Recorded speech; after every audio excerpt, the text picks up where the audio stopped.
to have folks trickle in as well as we begin. But very briefly, just want to welcome Jason, and then I'm going to have Debbie come up and kind of introduce him because they're pretty close, and she was instrumental in inviting him down here today. But Jason is a very successful, very successful agent. He's been with Keller Williams for several years, and he's really built a business from the ground up. Is it fair to say that you had some struggles in the beginning that you powered through to ultimately build up to the business that you have now? So thank you all for being here. You're in for a treat. Not only is he a phenomenal presenter, but correct me if I'm wrong, this is really your passion. Yeah, what? Teaching and really helping other agents. So without further ado, I'll have Debbie up to introduce you some more. So we're very, very happy to have you. Thanks, my pleasure. We are so lucky today to have Jason down here. It's a true pleasure to have him here with us. He is a great instructor. Jason also runs a team up in Woodbury. Jason has been with Keller Williams since 2002. He helped bring the Keller Williams office to Rochester, which is awesome. 2004, late 2004, I think is when they started. And we're just very, very fortunate to have you here. And no, thank you. And I mean that. I truly mean that. You guys, Jason Gorman, you're in for a treat today. I always try to time it so I can come down on Turkey Day. Let's make sure I can present right before that. So yeah, I started.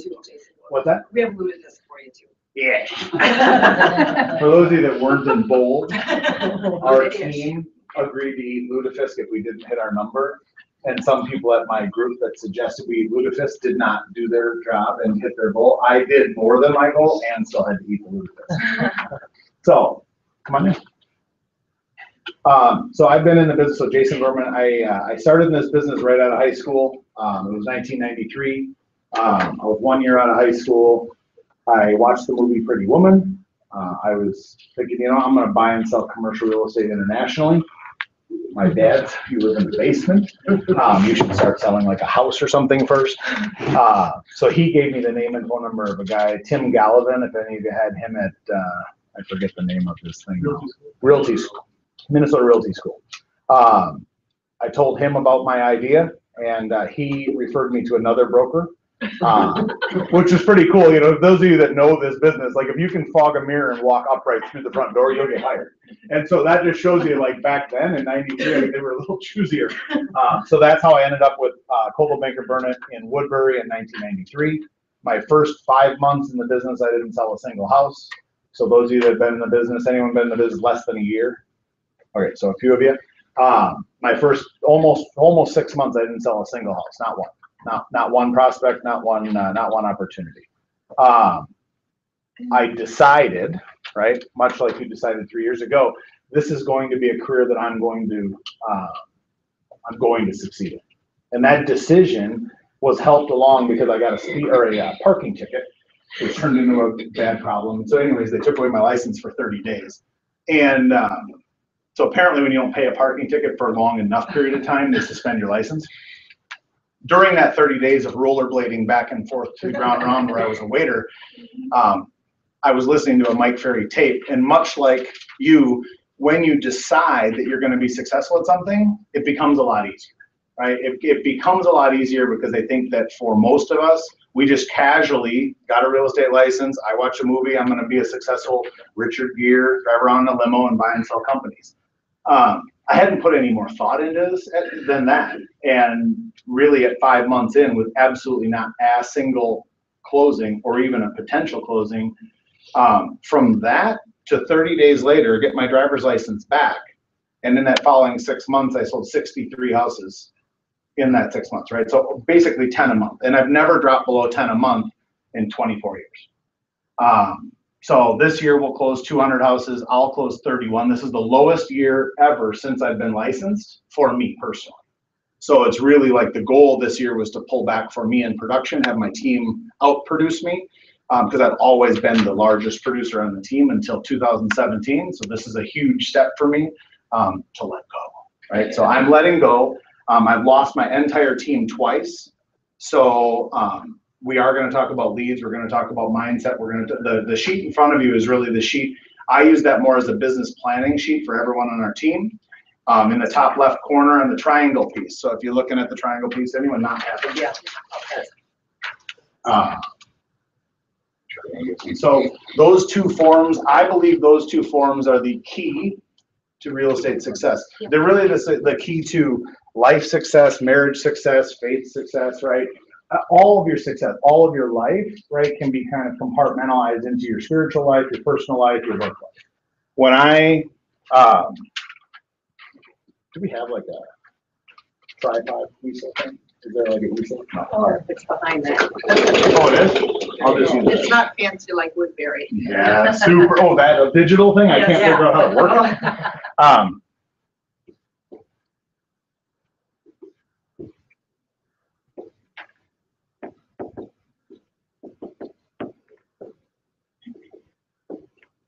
So I draw it like a house, right? And I did this when I was 19 years old. I started in this business, and my faith life has always been really important to me. And so I drew this on a piece of paper, and I just thought, I really got to learn to figure out, okay, how do I keep my priorities?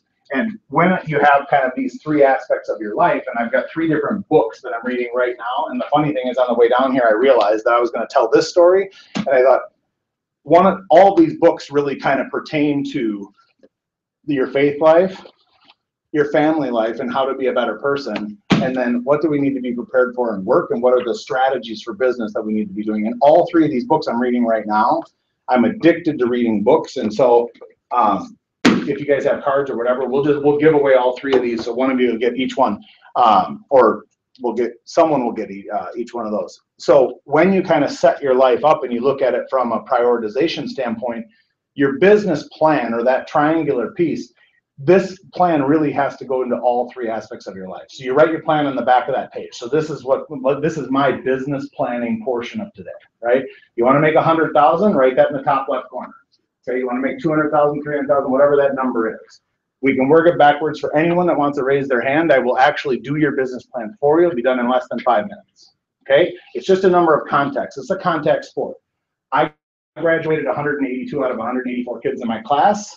Okay, I wasn't smart enough to make this business complicated. I do believe that was my defining success moment, was that I couldn't overcomplicate it. I wasn't smart enough, right? I was really, really low on the GPA scale, and so I didn't make it super complicated. The moment I decided I was going to be successful in real estate, I keep pointing at her because those of you that don't know, you decided how long ago? 3 years. And was at a class right here. You were right here. And you sat in that back room, or in the back corner, and decided, like, I'm going to leave 27 years teaching for this little stinking thing called real estate. And you're capped, and you're at 100% till June. Right? It's not a complicated business. We make it more complicated because it makes us feel better that we didn't find it. Right? It just makes us feel better. It's like, oh, it's really a tough go out there. I just can't get any listings. You called a person. We called a person. So when we really get clear from a business planning standpoint, and today is really about leads, right? It's about leads. But if we forget, when you look at that business plan, if you forget to work on your mindset and you keep coming into the office talking about how crummy everything is and the market's kind of tight, it's really hard to find inventory, and you just sound like Eeyore walking around the office, if that's your come from, nothing can come to you. Because I was the identical person prior to deciding I was going to be successful. I was the identical person with 0 closings. I didn't like all of a sudden have closings because of nothing. There was a decision to be successful. So today, that's what I want for all of you, is that you can decide today that 6 months from now, you can be a top producer, if not the top producer in the entire office. And you do not have to have been successful last year. You do not have to wait 23 years to get there, right? Right away, I was able to be successful. 2 years in, I remember a guy in the office, Phil Blazevich, for those of you that don't know Phil, I mean, he was the guy. He was the $6 million man. Okay, with a $60,000 average sales price, this is a guy selling 100 houses back before the word team was invented, right? So he was selling 100 houses a year by himself with 1 part-time assistant, right? And I thought, you know what? I'm going to beat him. And I remember introducing myself. This was during my 5-month period where I had no closings. He actually said to me as I introduced myself, because I'm in my tie and I'm all ready to, learn this real estate business, I wanted to introduce myself to the top producers. He says, I make it a point not to get to know any of you guys till you've been here for a year. I'm like, well, that's kind of rude. And really it was really rude. We didn't have KW culture, like help people out type program. That conversation really helped me because a year later, right, with 100 closings under my belt, he was starting to say, hey, what are you doing? What are you doing? How are you doing this? How are you selling 8 or 9 houses a month when I've been doing this for 15, 20 years at that time? Now he's got 35, 40 years, right? And so lead generation for sellers and your success really, again, comes from, and it starts with mindset, right? So with, where's mine? I had one. I had one that they printed out. So my favorite bold law for those of you who've been through bold is be, do, have, right? So you'll notice that at the top of every single one of these is be, right? So be kind. Everything you learn to be successful in real estate, you learned in kindergarten. Okay, if you think you need to learn how to do an MLS search, you need to know how to present your listing presentation, you need to present your buyer presentation. Okay, you do not need to know any of that. Everything you need to know to be successful in real estate, you learned in kindergarten. Okay, so all of you have graduated from kindergarten. I hope. Anyone that failed, let me know. I've never found someone yet. You just need to be kind, be nice, right? If you're an ass, sorry, I'm being recorded. It's going to be really difficult for you to succeed at any level. Right? At any level in our lives. So being kind, so a mindset of being grateful, right? When you look at the 24 hours a day, this is really our come from. How can we live our life with an attitude of gratitude? When you look at, they must have said an old one, so be kind. So all of these, set goals is what it's supposed to say, right? Set goals. So you see the honesty, integrity, or I'm sorry, hit goals. Honesty, integrity, teamwork. So it doesn't really show up, but if they're boldened, you'd see hit goals. So honesty, integrity, teamwork, gratitude, opportunity, abundance, love, and service. So for our team, it's really a matter of finding people who believe what you believe. So all the struggles I've had with my team over the years have been when I've attracted people who don't have the same mindset as me. You might have a great work ethic, you might be a good producer, you might be able to sell 25 houses a year, but you're not necessarily a good person. You're just a good producer.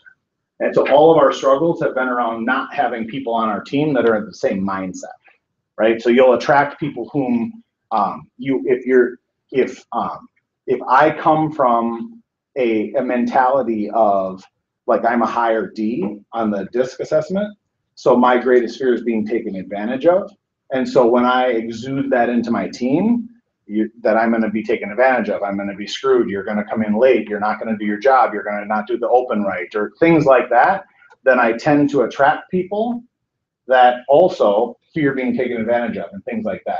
So this last year has been a huge growth year for us because for those of you that don't know, I brought Jen Maines into our team. So Jen is actually the Director of Growth and Expansion. And so our goal is to take our team nationally in every single market center in the country. And the way we will do that is to first stabilize Woodbury, right? Because Woodbury needs to be a $2.5 to $3 million office in GCI without my production, right? So this year we'll do about $1.3 million, $1.35 million, and I'm 20%, which is the lowest it's ever been. The goal this next year is to get to 2.3, 2.4, with me being 0%. Okay, so it's the team business really needs to grow without me. All of it starts with mindset. If your mindset is crummy, if you're going through a bad personal problem, whatever, it can be very difficult to do any sort of lead gen, right? So when we talk about lead gen, and we'll get into that in a second, if your mindset is crummy, you won't do it. If you don't think that expireds or cancels or fizzles or your sphere or anything like that will work, you're 100% right. So if you can't fix that mindset piece, if you can't find a way to be grateful for what you have, if you're not grateful for having $1, if you have $1 to your name today, if you can't be grateful for that $1, then $1 million will never make a difference because you won't be grateful for that either. So if you're not grateful for everything you have in your life today, then you can't be grateful for any abundance or things in the future, right? So all of it starts with that attitude, again, of gratitude, abundance, love, service. Those things, to me, they're not just words. This is the key to our success or to my success. How have we built the team is really how do we find people who believe what we believe? And again, mindset is the number one thing. We talk about leads all day long. If you'll call expireds, that's great. if your mindset is in the dumps, I mean, you're only, the best thing you could ever have is a flash of success. Okay? Practice. So we got to be coachable. So the next thing, and you'll see that's why these two are gray. To come on our team, I had to really get clear. I used to have this big list of standards. For those of you that maybe have those, you can throw them away now. This has replaced our standards, right? So our high performance standards to join our team is no longer, that doesn't exist. It's only this page. Again, simple. Jason only can really think simple, so have to think in diagrams, and everything has to be really simple. So the gray part is not negotiable, right? If you don't believe these two things, then we're not a good fit. Okay, if you're not coachable, if you don't want to spend an hour a day, 5 days a week, mastery, coaching, reading, if you're not thinking all the time, how can I get better? We have, like, no one on the planet likes school less than me, right? Like, I escaped. When I escaped with graduation, I went to college for like an hour and a half and realized it wasn't for me, right? It wasn't for me even a little bit. Yet there is not a day, right? I read 50, 60 books a year, right? I love learning. I just really didn't want to learn about the War of 1812 and the Battle of the Bulge or whatever else things I had to learn that I did just to pass the test. I wanted to learn things that I could use. And now my 16-year-old, who is so much like me, I'm like, I want her to go to college. I want her to do the things, you know, that are like the things that she should do. And she is so much like me, it just hurts. So be coachable, right? Have an attitude of learning, and growing, right? What can we do to become better? What are you doing? So if you're not going to do bold, what are you going to do? Are you going to hire a coach, right? If you want to get to the next level, are you going to have a peer partner? Are you going to do scripts every single morning, right? The reason we don't call our sphere, the reason we don't call FSBOs expireds, is we think that someday when we get it all ready, we get our packet ready and we get our scripts and we get everything kind of perfect, that's the day we're going to really start getting after it. Well, you're never ready. You're never ready, right? So first, just be a human, right? Just be a human. Just stop being a realtor for like 8 minutes and just be a human, right? Bring a blank piece of paper to every appointment, right? So stop thinking that if you're going to call FSBOs, expireds, canceled, or your sphere, that you have to have some sort of a presentation, okay? I want you to stop today thinking you have to have a presentation, because if you can present this blank piece of paper, then you're good. And this will cause you to have no anxiety, stress, or panic attacks about having an appointment, right? Oh, if I call my sphere, what would I say? Hello? How are you? Right? I just wanted to call. So right now, November is an awesome month for a gratitude call, right? So the best gratitude call, so we do a pie giveaway. We just started this last year, right? Jason has 4,500 past clients. I got 120 actually to show up last year, right? That's sick, right? 4,500 past clients. I can't even get 150 to show up and give up and get a free pie. Like, I mean, we were giving away free pie. So that just shows you how underutilized our database has been. Now this year, we're already at 160. It's next week. We'll be over 200 for sure. So we'll double it. Then maybe next year we're at 400. The next year we're at 800. The next year we're at 1,600, right? Well, yeah, because we actually started dealing with our database. Because before that, it was just Jason to take people out to lunch and be nice to a few people that he liked. And then we email and mail, but there were no calls. There were no events. So one thing easy that you could do today, I'll get to that in a second when we go through the sphere. Be coachable. So what is your growth plan, right? So for each one of these, your mindset plan, your growth plan, and then your business plan. So the triangle, that's the little sphere at the top, right? That's just your little tiny spot. And all of these things are things you can do to proactively generate leads.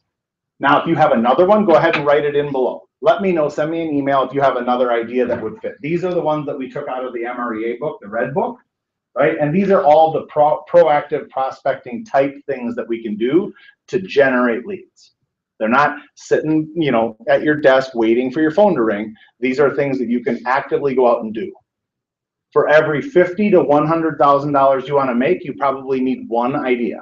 Okay, so please don't check 7 things on this list unless you want to make like 500 grand. Okay, so just do 1 or 2 of these things like a ninja. If you're going to do seminars, awesome, do them every month. If you're going to do networking, great, do it every week. If you're going to do opens, awesome, do 3 every single week. If you're going to call FSBOs, great, call them every single day, right? You can win in any one of these things. Anyone call expireds more than 10 times per person. So an expired comes up. Anyone call 10 times or more. Oh, there's not a person. Not a person. I've never been in a class where that's come up. Anyone call them one time? A few. We got a few people that call a time, right?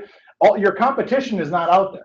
Yes, 100 people call an expired. Amongst 400 brokerages or something, right? Like, there's a few people, and they all call the first week or the first day. No one's calling the people that don't have phone numbers, right? Because how would I call them? You have Facebook and you have Google. You can find pretty much anyone on the planet with those two things, right? LinkedIn, maybe, MySpace, Snapchat, I don't know. You can find them on something. So people, right, can be found. If you were going to have a FSBO or an expired campaign, you could visit them. You could send them a private Facebook message, right? We'll get to that in a couple minutes when we go through like expireds, FSBOs, and things like that. You can put together a plan for any one of these things. The key is right here. How much income? How many units? What's your weekly appointments?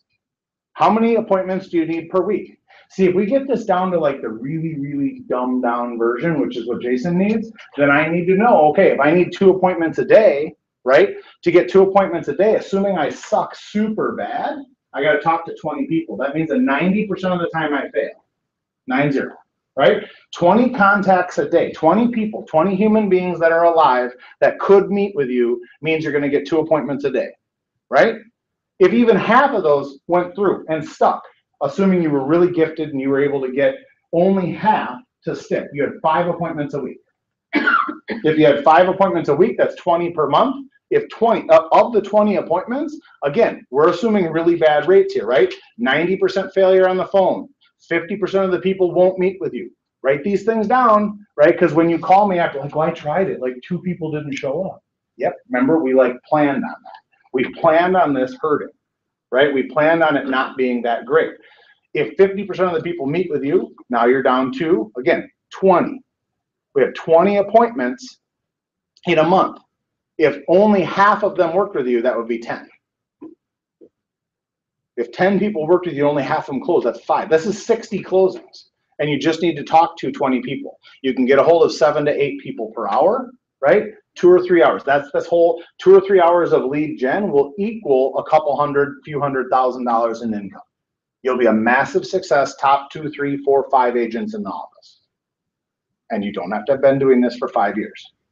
The most frustrating thing for a person like me is to see people like Eric Hatch up in North Dakota. Anyone know Eric? So 700 units, like over 700, been in the business for like 5 years, right?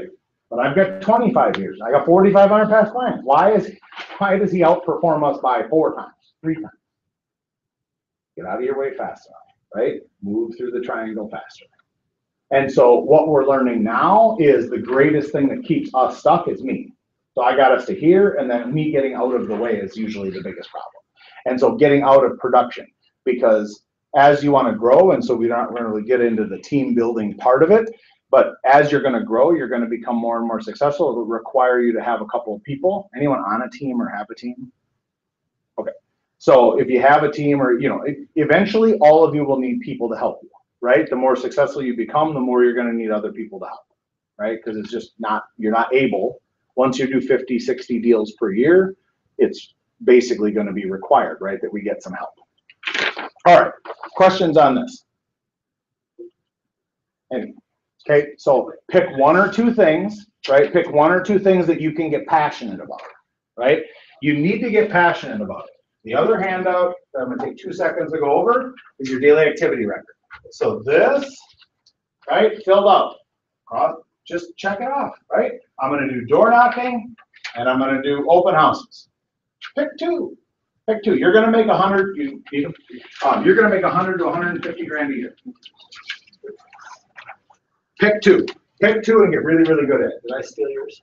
Yes. Okay, yeah, Oh, no, I have that one. So this is really, again, this is the daily activity record. I believe that this is like the key, right? We need to track what we're doing. When you're brand new, you make believe a lot of stuff in your head, right? Like, I called FISBO, like they're really hard. You called AFISBO. They're not really hard. You called AFISBO, and that person, I mean, they don't even like their mom. You know what I mean? So like that person is like super pissed off at their mom. They haven't had Thanksgiving with their family in 3 years, and now your entire career is dead because of that one person who hates their own mother. Right? Like just because you had a bad phone call does not constitute, oh, FISBOs don't work, expires don't work, right? If you think that something on that triangle doesn't work, you're wrong. They all work because someone makes their entire living on just that one thing, and they do it currently in your market, right? These things work universally, right? Right now, for sale by owners are up. Why? Because there's low inventory and houses are easier to sell. And we haven't done our job to explain to them that we actually can help them net more money. As soon as the market turns, what goes up? Expires, right? Because you got a ton of inventory. We as realtors are never going to be happy, right? Right now we got low inventory, but we need more. When the market turns, like, man, we need these suckers to sell. I mean, like, we're always stuck in a state of flux where we want our inventory to move faster, or we need more inventory because it's moving fast.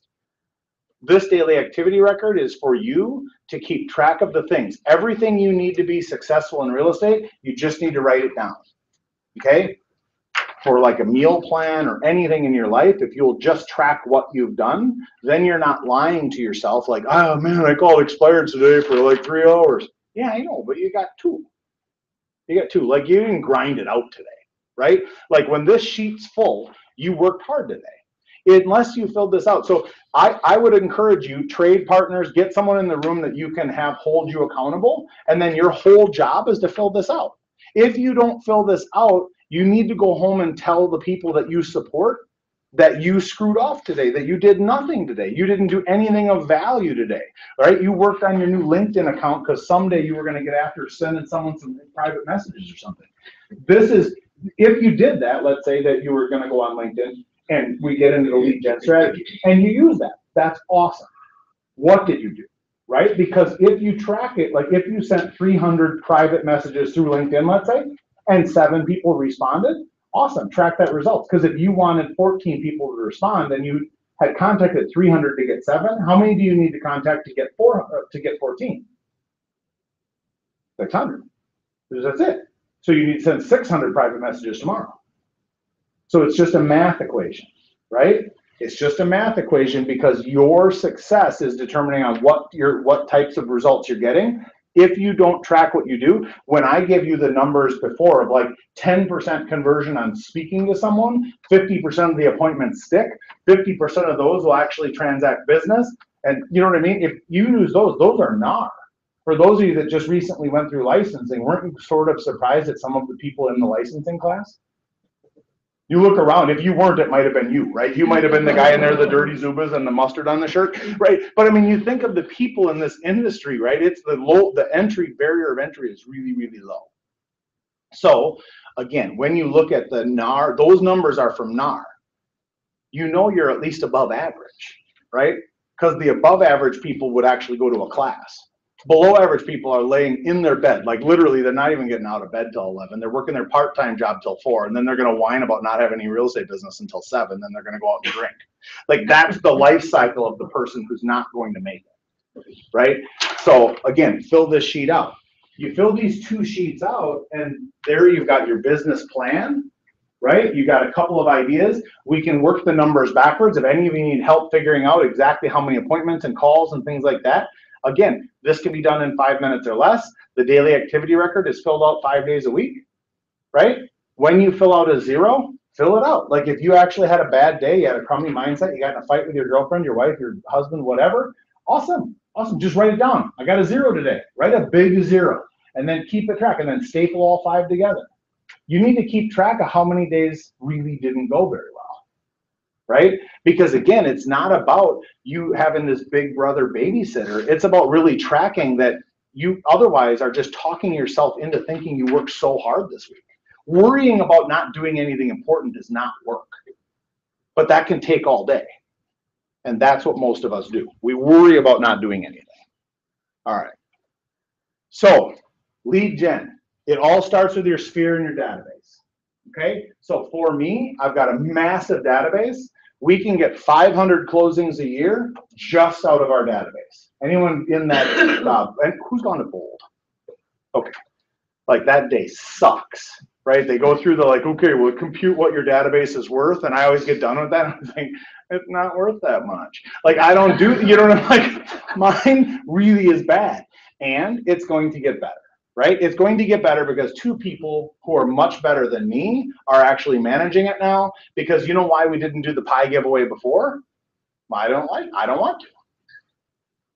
I don't want to do it. So like, I don't want to do the pie giveaway. We don't do a pie giveaway. I don't like Facebook, so we're not going to do, like, you know what I mean? Like, I don't want to do a video. I'm not going to do Facebook Live, probably ever. Well, okay, someone needs to, because apparently there are people who go on Facebook. And so we must do some things. And so people on the team who are better at some of those things are going to need to. Our sphere. So do we actually contact our sphere? Right? I'll give you the easiest thing you can do right now. Does anyone do a pie giveaway or anything this time of year? Awesome. You know, if you don't do one, do one. It's Thanksgiving next week. Right? If you take your top 10, okay, just pick 10. And I mean 10 like people who know you, like you, trust you, that would do anything for you, that would hand out your card and really want to see you successful. If it's all family members, that's fine, right? You go to Cub Foods, the pumpkin pie or apple pies are $5, $6, $7. I don't know. We get them for $5 because we're buying a lot of them. But I don't know how much more they are if you buy them singly, $6 or $7. Right? So this is going to cost you $60 or $70 to call your 10 best friends, for clients, your family members, and just say, you know what? I'm just super grateful. This is a month of gratitude, so I'm giving away pies. I'm going to deliver them next Tuesday, right before Thanksgiving. Would you prefer apple or pumpkin? So do you deliver them, or do you have them? Yeah, we're having them come. We're doing an event. What I'm telling you is that the reason you don't want to do it is because you don't want to plan the event. Because I didn't want to do it either. I didn't want anyone. I was afraid no one would show. I was afraid 100 people out of 4,500 people would show, and that's what happened. So then I don't want. Then they said, well, we're going to do it again. I'm like, that didn't really go that well last year, like, right? I don't want to do it again. Well, now they just outvote me, so I don't get to really choose. And so now we'll do 220, 230 pies this year. And again, then next year it'll be 400, and the next year it can be 800, and it can keep growing, right? We don't have people who even remember us from 5 years ago, because all we've ever done is send them some mailing, send them some emails, and hope they call us in the future, right? So if you have 10 people, you can go and hand deliver these, right? Because you have 10. If you have 5, don't wait until next year so that you can plan the event, right? Just call the 10 people you can be really grateful for right now, and go get them a pie and deliver it next week. Yeah. I just want to share with everybody, Tamara and I held an event last year. We're doing it again this year, and I was in a grocery store on Saturday, and this woman passing out samples and stuff goes, Debbie, it's so nice to see you. She's one of my clients. Are you doing your event again this year? Because we're really looking forward to coming. And I said, invitation's already been sent out. You should be getting it by Monday. Isn't that awesome? I mean, and how can we personally invite and text every single person, right? So the reason we're going to double it this year is because we're being intentional, right? So I called my neighbor, and this is just yesterday. This is real life. I call my neighbor, whom I see all the time, right? He annoys the hell out of us because he just runs his leaf blower, like literally, I'm right till Christmas, every single day. He's an engineer. We live in the woods, and he apparently wants to make sure every leaf is out of his grass. So he runs that sucker every single, right? And everyone has this. Everyone has that neighbor. And so he is awesome. And I called him yesterday. I sent him a text, right? Because he's super busy, whatever. I sent him a text. I'm like, hey, just wanted to make sure you got the pie invite, blah, blah, blah. Would love to see you. He responds back, hey, we're going to be out of town. Don't want a pie. Thanks a lot for the offer. By the way, I'm thinking of getting rid of my current realtor, which he's my neighbor. I didn't know he had a realtor. Right? He lives 350 feet from me and has for 18 years. Apparently, he's been looking for $1 million place on the river for like a cabin or whatever, right? And so he says, would you mind helping us find a place on the river? He says, I'm sick and tired of my realtor. He doesn't do anything other than keep me on a search or whatever. I haven't heard from him in 6 months. I'm like, well, sure, I'd love to talk to you about it. I said, give me a call anytime we can talk further. An hour later, honestly, he calls. He's like, all right, well, Carol and I want to get together with you. We want to talk about doing this. We really want to make it happen. Right? from a stupid pie that I don't want to do. Right? That changed your I mind. want to resist this with all of my soul, right? Like, I just don't want to do it. It's just not my thing, right? And it should be. So contacting people works. And so those stories are out there. So call your sphere, call your database. One other thing that you can do if you're a little bit higher C and this like gives you an aneurysm to think about like how you pull this off by Monday, then how about like, right? Some of you are laughing because it's true. And you're just thinking, I don't know, I couldn't get the plan together to call the people and I got to have it, right? All you've got to do is just go to, anywhere and pick up a pie and drive it over. They don't know that you're delivering 3,000 of them that day or one, right? Call the people and start in numeric order. Start with people that make the most amount of money, have the most influence, and the most propensity to send you business, right? If they employ 30, 40, 50 people in town, they own a company, run a company, manage something, they direct something, right? If you have people in your cell phone that are at that level, deliver them a pie to say thank you. Just for being a human in their life. For all you know, like the biggest transaction of your life will actually come from that call. Just bring them a pie, $6. Okay, you're gonna do that this week. Now, the other thing you can do for those of you that can't handle this by next Tuesday, by the end of the month or by the first week of January, you're gonna do a coat drive, okay? You're gonna do a coat drive. You're gonna call every single person that you know, and you start with everyone on your cell phone. And you say, you know what? I just wanted to give back. This time of the year just makes me think about being grateful for everything in my life. I just know that if you're like me, I had an entire trash bag of things. So if you don't go through your stuff at home today and find everything that doesn't fit, okay? You all have stuff that doesn't fit. I have stuff that didn't fit. I put 7 suits that I spent lots of money on that have my name embroidered in them. So some guy down at the homeless shelter is now wearing a suit that says my name on the inside. And I put them in a trash bag. And so now our thing is we're going to do a coat drive every single year. Call every single person you know and just say, hey, you know what? I'll stop by your house. I'll pick up a garbage bag full of stuff. Your old sweatpants, socks, boots, shirts, whatever you've got that you just want to get rid of. We're stopping by. We're going to bring everything down to such and such. Pick a homeless shelter, pick a charity, pick a church, whatever you have in your area, right, that you can do. You're always looking for reasons to get in front of people. And what better way than to let them know you're doing something good for other people? Number one, it will help you be grateful. Because when you show up at the homeless shelter, it will be virtually impossible for you to think about how awful your little pathetic life is today, right? Like, because you don't have as many closings as you want. You know, this person is like, you know, wondering if they're going to get me soup. So what can we do to keep ourselves in an attitude of gratitude is what can we do to give back? Those 2 calls. So whether you're going to give a pie away to your clients, or whether you're going to go and stop by their house and pick up coats, you're going to pick up something, pick up some mittens, right? Everyone has this extra stuff. If they don't, they say, you know what? We just did it last week. We just brought our stuff to the vets. Awesome. Who do you know that I should call? Because obviously our goal is to fill my entire van, fill my entire truck, fill whatever, right? Who do you know that might want to just be part of this? See, people always want to help out. They don't maybe have the money, but they have an extra coat. They got that old duck hunting coat they've had for 20 years. They don't duck hunt.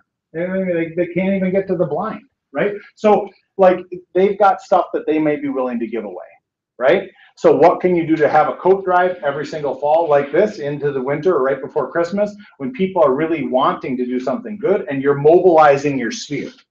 See, right? We've got to get over our call reluctance because the reason that you don't call your sphere is because you don't know what the hell you're going to say. Just be a human. Be a nice human. Be a human, be a nice human. See, the problem is the reason we usually don't call our spheres because we got an agenda. You're trying to get a listing or a sale or do something. See, we're so short-sighted, we need some damn business by Friday, so we call kind of acting like we need some business by Friday and wonder why we were afraid to call people. So just stop trying to get business by Friday. Start being a really nice person and then just notice that, like, good things happen to those people, right? If you need money next Friday, it's too late. You should have done that 2 months ago. Okay, so we got to start working on 2-month and 3-month and 4-month money right now, right? You're not buying Christmas presents with anything you're doing right now. Nothing, right? The outside chance you're going to get a closing before Christmas, do not plan on that, right? You want to be successful in real estate, you got to start thinking 60, 90 days in advance. So FSBOs and expireds. The reason a lot of times people don't focus on listings, right, is because they're too slow, right? So a lot of agents, again, short-sighted, they want closings next Friday, so they're trying to pick up buyers, right? Buyers are awesome, and they're going to be fast. Open houses on that list, that'll be the fastest thing you can do to get business. From now until March, your competition won't be out doing it opens, right? They're not door knocking. Well, they're actually not doing anything on that list. They're not going to do anything until about March is when they're going to really get after it. And the spring market hits. April, May probably, right? Because the market does slow down a little bit. It slows down, but if 3/4 of our competition is not there until March, how much more business can we get? All right, so focusing on our sphere. Now this is, again, all about sellers. So if we will call our people, the coat drive, the pie giveaway, these are for your people, right? The coat drive costs you nothing, right? So there's no excuse for not doing that. You can get after that today. I'm just going to stop by, pick up your sweatpants, a blanket, some coats, whatever it is, and I'm going to put that stuff together, and I'm going to bring it down to XYZ homeless shelter or whatever you have in your area, right? There's probably some teen group. There's probably some whatever. What can you do to give back? When you will do that, you're giving your sphere a reason to meet with you. Like, you get to stop out at their house and pick this up, which then you're going to have a 5 or 10 minute conversation about real estate. And the key, right? The key, where's my triangle? The key is when you get there, you got to actually have a winning mindset, right? You can't go in there talking about picking up the coat. That just kind of sucks a little bit. The interest rates are going to go up, bro. Right? If you sound like Eeyore, right, it's going to be more difficult for you to get things going.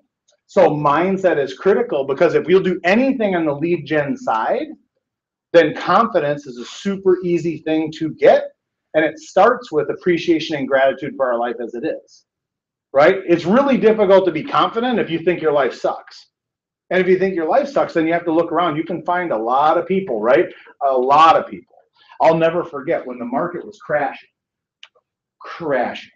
right? I lost $250,000 in the course of like about 7 months, right? Because I just wasn't paying attention, right? We got a big machine here, and it was really churning.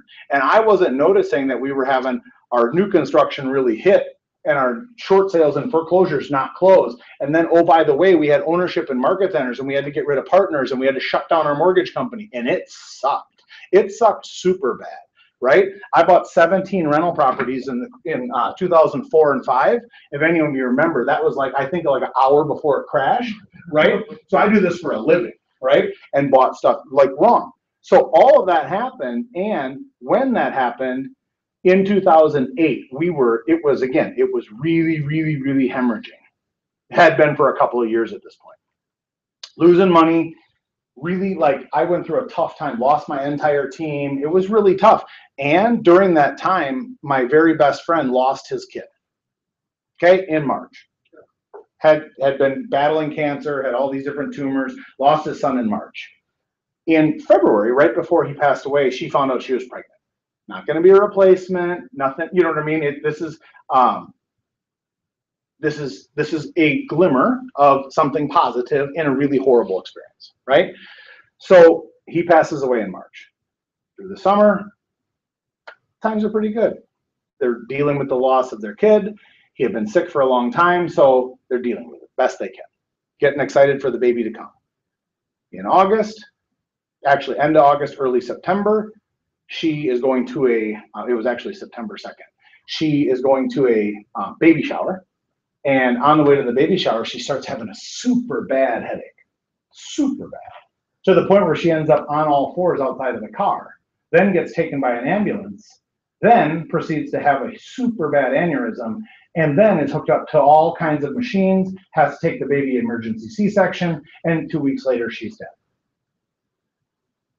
Right? This is all while I'm really feeling really kind of pissy about my real estate business, right? And so I can't tell you how many times I've thanked my friend, right? Because so many people around your life, with Facebook, you can find people, right? There's a guy in my market that right now has esophageal cancer, and he's really doing bad. And he's right across the street from my office. It doesn't take a bunch to look around and really find reasons to be grateful, but we can get stuck, right? We can get super stuck thinking, man, if I just had like 12 more closings, boy, she really looked good then. No, you can't even be grateful for our one, right? The fact that I was losing money that year, even in the most horrible, heinous real estate year of my life, our income was still higher than it would be in any other industry I could get into, right? With my like 182 out of 184 graduating class. right? I wasn't getting hired by some Ivy League, you know, places. So when you look at like, what can we do to be grateful? Sometimes finding people who are really hurting, finding people that you can help, those things, if you can find a way to give back, if you can find a veteran that needs your help, right? There are so many things that we can do to just find a way to be grateful. And with that, your lead gen will become really easy, right? Because while you're complaining about, I need more listings, it's all of those negative comments come from lack, and lack comes from not being grateful for anything in your life, right? All of it stems from a lack of gratitude. All lack of success stems from not being grateful. If there's one key that you take away, if you will simply focus on being grateful, no matter how small, you will notice the success get massive, right? You'll notice success get massive. So FSBOs and expireds, all of this, again, kind of dovetails together in that you need to make the number of calls, right? Either to your sphere, FSBOs or expireds. These are just sellers, right? These are sellers. And all of us want to focus on getting sellers. When you get to your sphere, I've got in here a marketing calendar, right? So any of that want this entire presentation, you get it from Zach, you can have all of this. This just gives you ideas, right? Email to the database, Craigslist and Facebook posts, monthly postcard going out. Just what are we doing to actually market to our database? So your marketing calendar that you can put together, your prospecting calls to your database, again, just touching these people, right? If it's your database, simply giving them something of value, and it can be one of the most meaningful things you can do is, like, again, doing a coat drive for your sphere. It's a way for them to be able to be grateful. It's like, you know what? Yeah, I have 5 coats, like 3 of which are actually really kind of snug. You know, like if I'm super honest about it, they really don't fit. And one's missing a button, right? But the guy down at the homeless shelter doesn't have a coat. So print media, email, social. So the social media stuff, again, obviously it sounds like this whole social media thing is going to stick around. It sounds like the internet's going to stick around. So like, if you're inclined to believe that, and most of us are, then spend some time on there. What are you doing to send private messages, right? Will you send it, again, if you're the type of person that says, hey, I'm going to just build my business on Facebook. Awesome. So pick that as kind of like, add that onto the triangle. Do I have social media on there? Yeah, the social function. Okay, so, but social media isn't on there. So you can add that, but then what is the one thing, when you look at the daily activity record, what is the one thing that you're going to do every single day? So if it's 10 private messages through LinkedIn or Facebook, 10 every single day to a unique person to let them know something. Let them know about the market, let them know that you're in real estate, let them know that you're doing some sort of a coat drive, let them know that you have an open house. Sending a private message with the sole purpose of communicating with that person, right? Not some, you know, I'm going to just post here and hope some people see it. What am I doing to be proactive with social media? Okay, so Homes Magazine, Zillow, Trulia, Realtor.com, anything like that.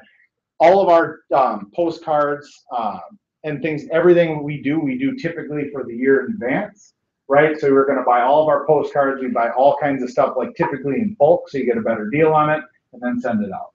If you know that you have 100 people in your sphere, you're going to mail to them every single month. That's 1,200 postcards. You get a better deal if you mail 1,200 postcards, right? Design one, set it out, be done with it, right? If you can't think of what you're going to say, just have it say on there that I'm selling houses, and put your phone. If you can't, maybe, right? I mean, if you want to overcomplicate it, awesome. If you're a designer, a graphic designer, and you want to work on this thing for the next couple of weeks, knock yourself out. If it just says, I sell houses, and your phone number, that'll be good. That'll be good, because it's on its way to the garbage can anyway. So don't try to communicate a whole bunch of crap on that postcard, because it's actually on its way to the garbage as they're holding it, right? So if all it says is, I sell houses, that's the only real message you need to get across. If you happen to only just proofread just to be sure that your phone number and or web address is right, everything else on it can be spelled wrong. And preferably, you may get a call from the teacher who will notice grammatical errors in something that you sent, right? It has happened. In our team, it has happened. Again, marketing calendar. So for our expireds and FSBOs, we're not going to go through the plan every single page of these plans. However, just know that our expired plan, our letters that we send for sale by owners, what we actually do have for a for sale by owner checklist, right? All of these things, if you're going to go after FSBOs and expireds, here's the key, right? Here's the key. If you're not going on to Facebook, social media, if you're not going on to these things to find the sellers, right? Anyone who's ever worked FSBOs and expireds, and we've already identified, there's like 2 of you that have done it a couple times casually. So it's not much. So there's not, number one, there's not a lot of competition, right? You think there's a lot of competition because you did it one time and there were a few people that called, right? So if you will focus on contacting these people 8, 10, 12 times, also look in the margins. 2 things you can look in the margins for expireds and FSBOs. For expireds, you got to go back, right? You call 2-year-old expireds, right? Competition's only calling the new ones. They're not even calling them. They're just thinking about it. Most of them got a list. They're going to get after it right after lunch.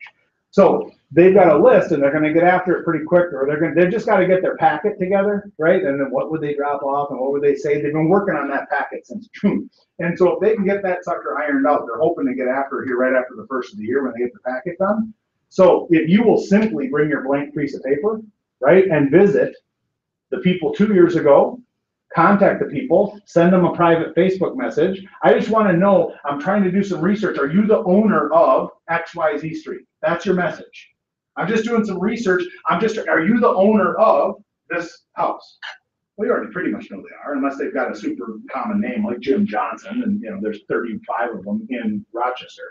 So if you figure, okay, what is the name of the seller? You can find that on the MLS, right? You can Google them. You can look on Facebook. You can look on LinkedIn. You can find their profile and you send them a private message. Are you the owner? If you could get $1 that would work for you, would you still sell? See, we only go after if you did do FSBOs. Let's just say that you did FSBOs or expireds. If you were one of the 3 people in the room that tried this, right? You got the list and you got the stuff and you started to get your list together and like 20% of them have phone numbers and you called a couple, no one answered. Oh, FSBOs don't work really good. Probably not in our market, right? But there's 60 or 70% of the people that you're not even seeing because the reverse directory system that you're paying $75 a month for doesn't have the phone numbers for most people, right? So those people, by the way, those 80%ers, expireds, canceled, FSBOs, guess what? No one's calling them. That would require an extra couple minutes of your time. Now, while you're at Caribou sucking down your latte, just do this, right? You can get the Spokio. Anyone have Spokio? Pay the $10 extortion fee per month, right? Because you can research just about anyone, right? You can get all your old girlfriend's phone numbers. You can, right? I mean, Spokio is like got all this stuff, right? It's like $9 or whatever. We pay for the team, so it's a little bit more, so everyone can use it. But Spokio, Anywho, I mean, these things really, I mean, with Google, Facebook, you can find people, a lot of people, like 3/4 to maybe even 90% of people. Some people are really difficult to find or their names are so common or whatever, but the vast majority you can find. So FSBOs and expireds, you'll increase them when you go back to, these are the 3 sources that are going to be the fastest business for you, right? These people know you, like you, trust you. If they don't, well, we got to work on that. So we'll work on the value to make sure that these people who know you, like you, trust you, or should do. Then we've got expireds and FSBOs, and these people have raised their hand to say, I'm thinking of selling and I don't have a realtor, or I did try to sell and it didn't work out. So the low-hanging fruit is the only reason we're starting with this as our kind of our primary objective. It's no disrespect to the triangle or any other thing, right? But if you're interested in getting fast success, then joining a networking group that could work in about a year or 2 after you plant it like a farmer, right? Then all things on the list will work. The fastest business is Sphere, FSBOs expires from a listing side, right? Open houses are going to be the fastest buyer business.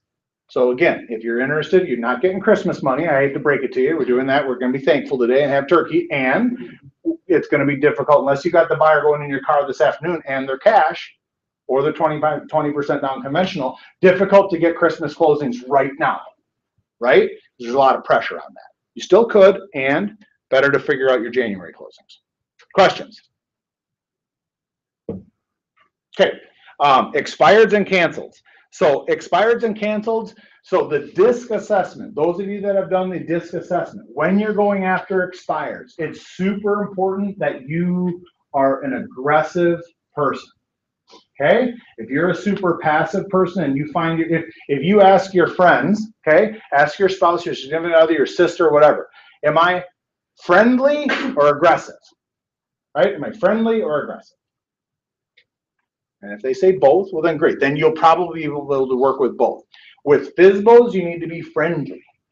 Okay, if you're a high I, you'll love FSBOs. Because it's all about the relationship. You got to try and give hugs. You got to notice that their kids are in this school. You got to talk about their puppy, right? Like FSBOs, it's really a relationship, much like buyers. Expireds, they've already been let down by someone. They're not falling for any of your BS. And this is a big, any of you that have worked FSBOs and expireds will immediately know what I'm talking about. With expireds, it is very important that you are high driver. Like, I'm not here to let you down, right? That needs to be a script you use when you're on the phone. You know what? You're the 23rd realtor that called me today. You know what? 23 out of how many realtors in Rochester? 23 out of 1,000 actually got off their couch today. I'm actually surprised it's as high as 23 because most agents are so lazy, they're not even going to waste their time calling to help you.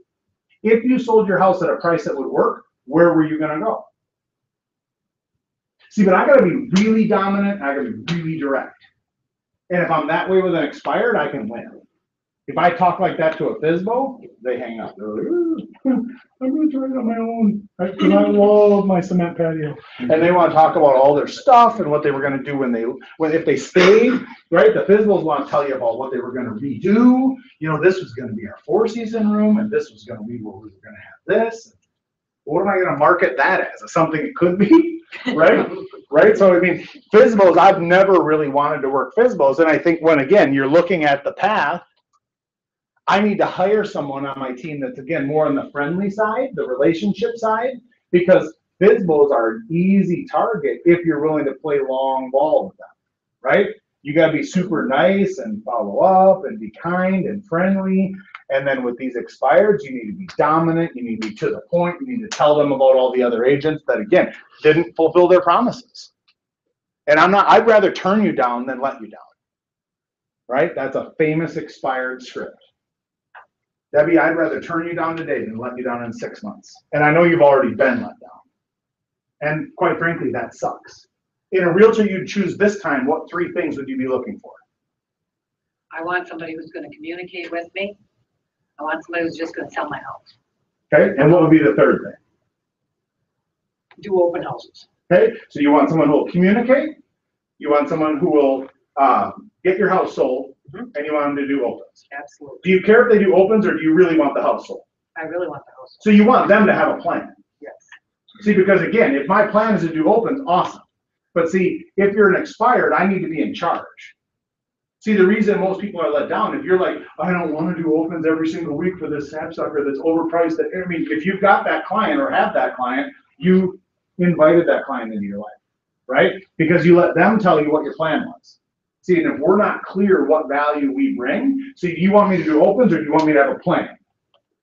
Right? They want us to have a plan, right? You don't go into the doctor with your notes. Well, here, doc, you know, what I'm kind of thinking is I got a couple of things here I would like to check off the list. I want to make sure we're doing this and this. And then I also saw on Google we should be doing this. Any doctor who will, I mean, other than just listen to you graciously for a minute or so, but any doctor who would follow your plan should have their license taken. Right? You should run. Right? I mean, anyone would be like, you know what? Yeah, that sounds like a good idea. I saw that on Google too. So we wouldn't want that in any profession. Yet in our profession, we sort of invite the person who's the seller to sort of be in charge of the experience that they'll do 3 times in their entire life. One when they're 20s, one when they're in their 40s, and one when they're in their 60s. And then a few people do it 5-6 times, but those aren't super common, right? And yet we think they should have this plan, right? They're not even the same human being any of the 3 times they did it, right? And so when you go through and you look through, okay, what are we going to do? Back up to FSBOs or expireds. If you take the DISC assessment, if your D is higher, go after expireds, right? If your I is higher, go after FSBOs. That's a natural thing for you, right? Your sphere must be the thing you go after. If none of these three things appeal to you, then pick something on the list, all three of which are on the list.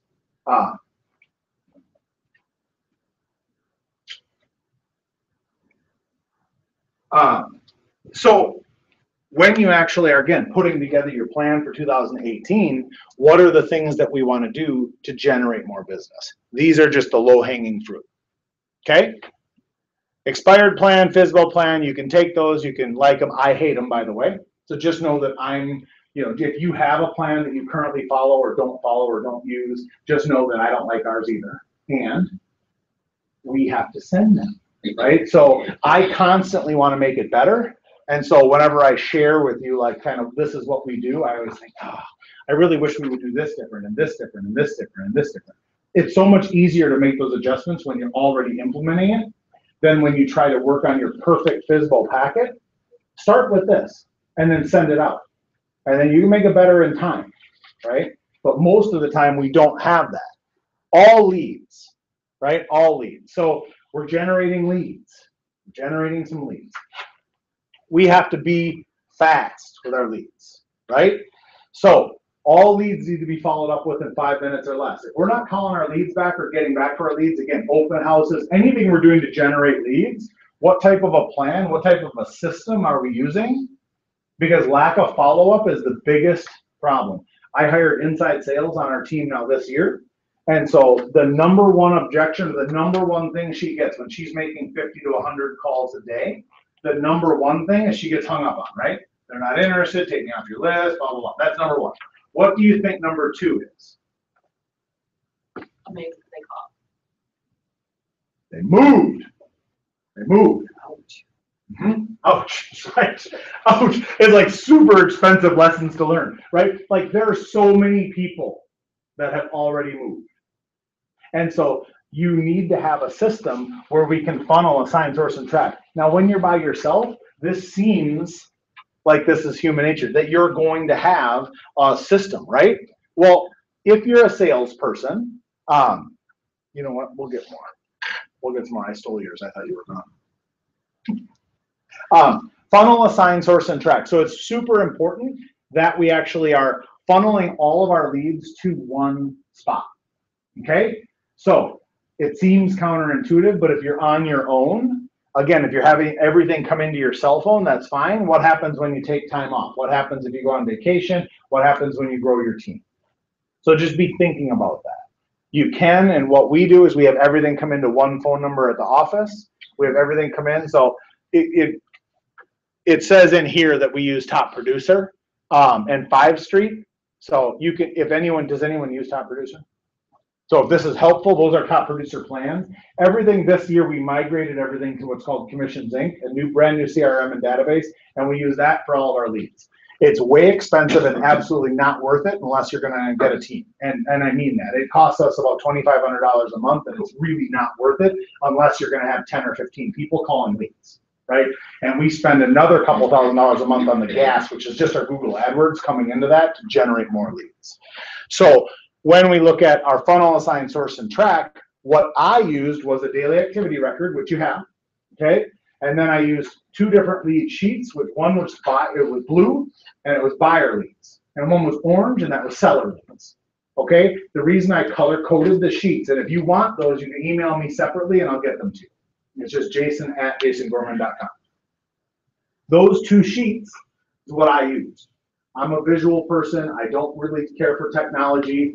I'm only 44, and I feel like I'm not 144 because I really just have zero, like I can't get into my Commissions Inc. platform, so my team will assign me things and I only can see the emails because I don't want to get into the system. And so those of you who are really into tech, awesome. Then you set yourself up if you have eEdge, whatever. Any sort of thing, I prefer paper, so they give me orange sheets still. If there's anyone that the few leads that I'm still working with, I get orange sheets for sellers and blue sheets for buyers. Right? It's super easy for me. You know, when I look at, and again, and not that, you know, all of us are as disorganized as me. And when I look through my pile, right, you can see, like, this is my lead, right? Like, it's super easy to find. Like, I can find that, And in my life, I don't have a ton of leads. You can see like this is all the rest of my crap that I'm dealing with right now. But they even put them in an orange file just in case I can't see the orange sheet. So it's for me, it's visual, right? Because that's like, so this is the only listing lead they're entrusting to me right now. And I spoke to Marlis on the way here. So I'll bag this sucker this afternoon. We'll get it on the market and she'll buy a new house. And I am going to forget things from time to time. So it just makes it simple for me to have the color coded. Okay. So whatever system you use, funnel, assign, source, and track is just to make sure that you have some system. Okay, this is a super easy system for you to adopt, and that is funnel them all to one phone number. So don't have on your website, no offense to anyone that has this, don't have your work number, your cell phone number, an email, like funnel things to one spot. Okay, if you're gonna have a work number, have that forward to your cell phone. If you're gonna have your cell phone, have that forward to your work phone, whatever that is, right? Whatever system you're gonna use. But get them all into one spot so that you're not having to have 3 different spots. You go on vacation, the people who watch your business don't have any idea what the hell the leads go to, right? So you've got to get everything to really go to one spot. Assign, if it's just you, well then perfect. Then you're not assigning anything, right? But if everything is coming into leads@jasongorman.com, I can forward leads at jasongorman.com to any person on the team. Now they don't let me have leads anymore. It all used to come to me, and now it all goes into this Commissions Inc., and then they tell me if I can have any. So because I would lose them, right? They're in my bag. This is why we're finding out they're all buying somewhere else. Because I had great intentions of calling people back, right? Super great. If you're like me, like I'm on to the next thing, like right during the first thing. So it's, you know, if you have like multiple projects started at your house and you just don't finish a lot of them, then you know what I'm talking about. So funnel, assign, source, and track. So source, you must, and on my 2 lead sheets we have on there, where did the lead come from, right? Where did the lead come from? Because if you're gonna, for instance, with my neighbor Mark, I'm adding, like, because of our Pi Day, I'm adding between 5 and 10 people to my database every single day. Now I've been doing this for 24 years. If you can't find 5 or 10, right? I'm adding people like my neighbor who wants to buy at $1 million, right? For some reason, he just didn't get added. I don't know. Like, I mean, I think he even mentioned he wanted to buy a house years ago, right? And it just fell through the cracks. And so he worked with his buddy from high school for the last year. And thankfully, he sucked bad enough that now I have a shot to be the second agent, right? So how many people, your mom's neighbor, your cousin, your brother's sister-in-law, whoever that is, right? Make your list of 200-300 people that you know, like, and trust, and are you communicating with them in a valuable way? Doing the coat drive is free, right? If you won't do that, you won't do anything, okay? If you leave here today not doing at least the coat drive for every single human you know, then you will not do anything, because that's free, and that's a way for you to connect with every single person in your phone, whether they want to buy real estate or not. It'll make you feel good. It's right before Christmas. And if you won't do that, then send your license back to the state. Because literally, you will not make it in this business, because that's just proven we will not take the simplest of things and act on it. That's a universal thing. When I learned that years ago, I thought that is an easy thing for all of us. You don't have to have any money, nothing. And that's a reason to go meet with people. Okay? Source and track. Where did it come from? And then where do we track it? For those of you with KW, you've got eEdge. You can use Gmail. You can use Google. You can use any system you want. We use Commissions Inc. for years. For 15 years, I used Top Producer, which is why the plan still says I have Top Producer. So we used 5 Street and Top Producer. If any of you use that, that's a system we used just prior to switching to Commissions Inc. The system does not matter, right? That you have a system. And literally, this has been my system for 24 years, right? They make fun of me. Like, I've upgraded to a nicer backpack now, but I've literally carried this sucker since, you got to remember, I started when I come out of high school. For a short time, I carried a leather briefcase, and I just wasn't a leather briefcase guy. Like, I still have them.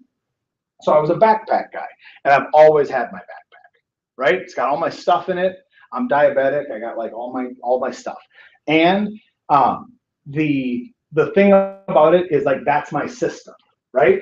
So everything in this pocket is what I need to pull out, right? This is my big pocket. So that pile of crap, like there are things in there, there are bills in there, there are things that have to, like this one here, see there's a little tiny pocket in the back.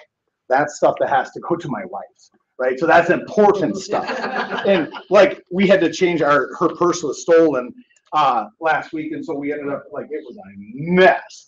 And of course she had stuff in there from the business and whatever, so like we had to shut down all of our accounts and redo all of our retirement contributions for all of our employees. And I mean, I just can't tell you. So important things go in that back pocket, right? Things that have to get to her. So what system do we use? This is mine, right? What system do you use? Don't say that, oh, I have to go become a tech guy today. No, you have to get a backpack, and then you can hire someone, they can be a tech guy. I'm never going to get into Commissions Inc. I don't know my password, I'm never going to, right? I'm never going to. I have zero interest. I do, however, know that it has to be done. These are the lead sheets, right? So the different lead sheets. Now there's a third one, and that's for foreclosures and short sales. That one's pink. And that's just a difference so that we know if it's a different color. Short sale or foreclosures are treated differently, right? Your regular listings with equity. And if the people, as the market shifts now, one of the books up here that I'm reading or rereading is Shift. And that book is really awesome for kind of preparing for the market that we're going to be heading into. We're going to see a shift in the next 6 to 18 months, being prepared for it, seeing more short sales, foreclosures, people with lack of equity and things like that. It's going to happen. So that's that pink sheet. I don't talk a lot about it because the last few years we haven't needed it.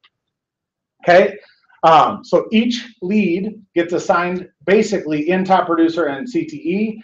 So we use CTE as our money tracker, right? So we use QuickBooks for all of our money. CTE is really the communication from the team to my wife, right? So that's just when she looks at the snapshot, she can see all the pendings, closings, the money, what's coming in, what's going out, cost of sales, and all of that. CTE obviously was developed by Cal, so I mean, most of you probably already know about that. So determine where we want to have our marketing. That's the reason you want to have that assigning, right? We want to know where to assign the lead, or where the, the sourcing. That's critical on that lead sheet. That's critical right up here. So lead generator and the source of the lead.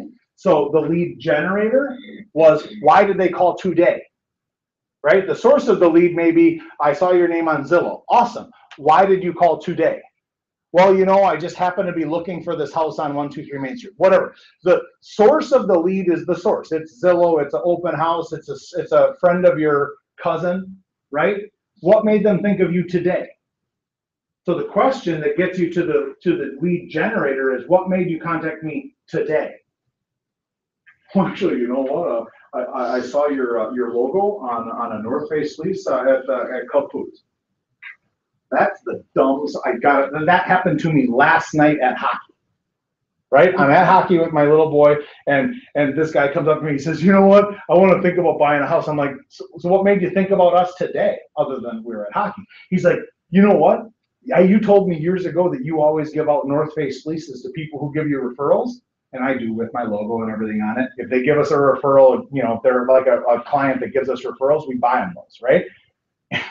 And he's like, "Yeah, I saw one at Cub Foods." And like, that was the reason he thought of us. And then he's at hockey, but like, we haven't talked. Like, he just showed up last week. He was in a different organization, and I've known him for years. But the reason he came up to me last night was because of that stupid fleece. And so just, why did you contact us today is a great question, because it just makes you know like what's working, right? And you just want to be able to spend your marketing dollars. One of the smartest things we ever did was that. We don't give client gifts. We don't give closing gifts. I'm anti-closing gift. All the money you're going to spend on a closing gift, I want you to put them into super nice $100 Denali North Face fleeces. You buy them online on Amazon for $99. You get them embroidered for $5. Put your name and your company on it. You can write the whole dang thing off. Right? You give your client your $20 Cub card or Home Depot or whatever, right? You're limited to whatever it is, $25, isn't it? As a gift to a client. Marketing, you're not limited, right? So I can give them a $100 deal, and you reward people not for doing business with you, but for referring you, right? They refer you, because that's the act we want to promote. So tracking the leads in Top Producer. We put plans on everything. So that's, again, when you're going to generate leads. And now this goes without saying, and if we don't have a system, when we generate more leads, if you generate 20 leads this month, if you don't have a system, you forget. And then the stress of not following up with the lead or not, you know what I mean? When is the right time? So A's, B's, and C's. A's are 30 days or less.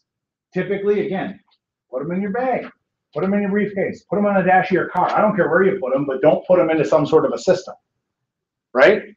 If they're 30 days or less business, you keep them right in your hand. Like, these people want to move, right? Marlis is signing them listing paperwork and buying a house, and she's going to do that probably today or tomorrow. So I have the paperwork. All I got to do is stop by. I can do it on the hood of the car at Perkins, right? It doesn't take any time, but I'm prepared because everything, right, is with me, right? So if you have an A buyer, an A person could get put into your system as an A, but that's it, right? There's no plan for an A. The plan is hold that sucker in your hand until they buy or sell a house. Right? That's what you do with an A. Because in 30 days or less, you're going to be under contract. Now, if they're just a looker, right? And so all people, I wonder if there we go. All buyers or sellers, all people, right, have DNA. They all have desire, right? Or they must have all three. Now, they may only have two of these, right? They may only have two. A need and ability. Desire, need, and ability. Anyone that you go to a closing with has to have all three. So, if they have desire and they have need, but they have a 520 credit score, you've got a B or a C. You do not have an A, right? All A's have all three, right? All A's. If they're an A buyer or an A seller, they have all three. They have a desire to move, they have a need to move, and they're able. You know, we're not super, you ever get that? We're not in a hurry. We're not. We don't need to move. If the bank house comes up. Right. If if I get hit by a meteor or something, there's a chance we could probably move it up. But the bottom line is that they need to have all three in order to be an A. To be a B, maybe they got one or two.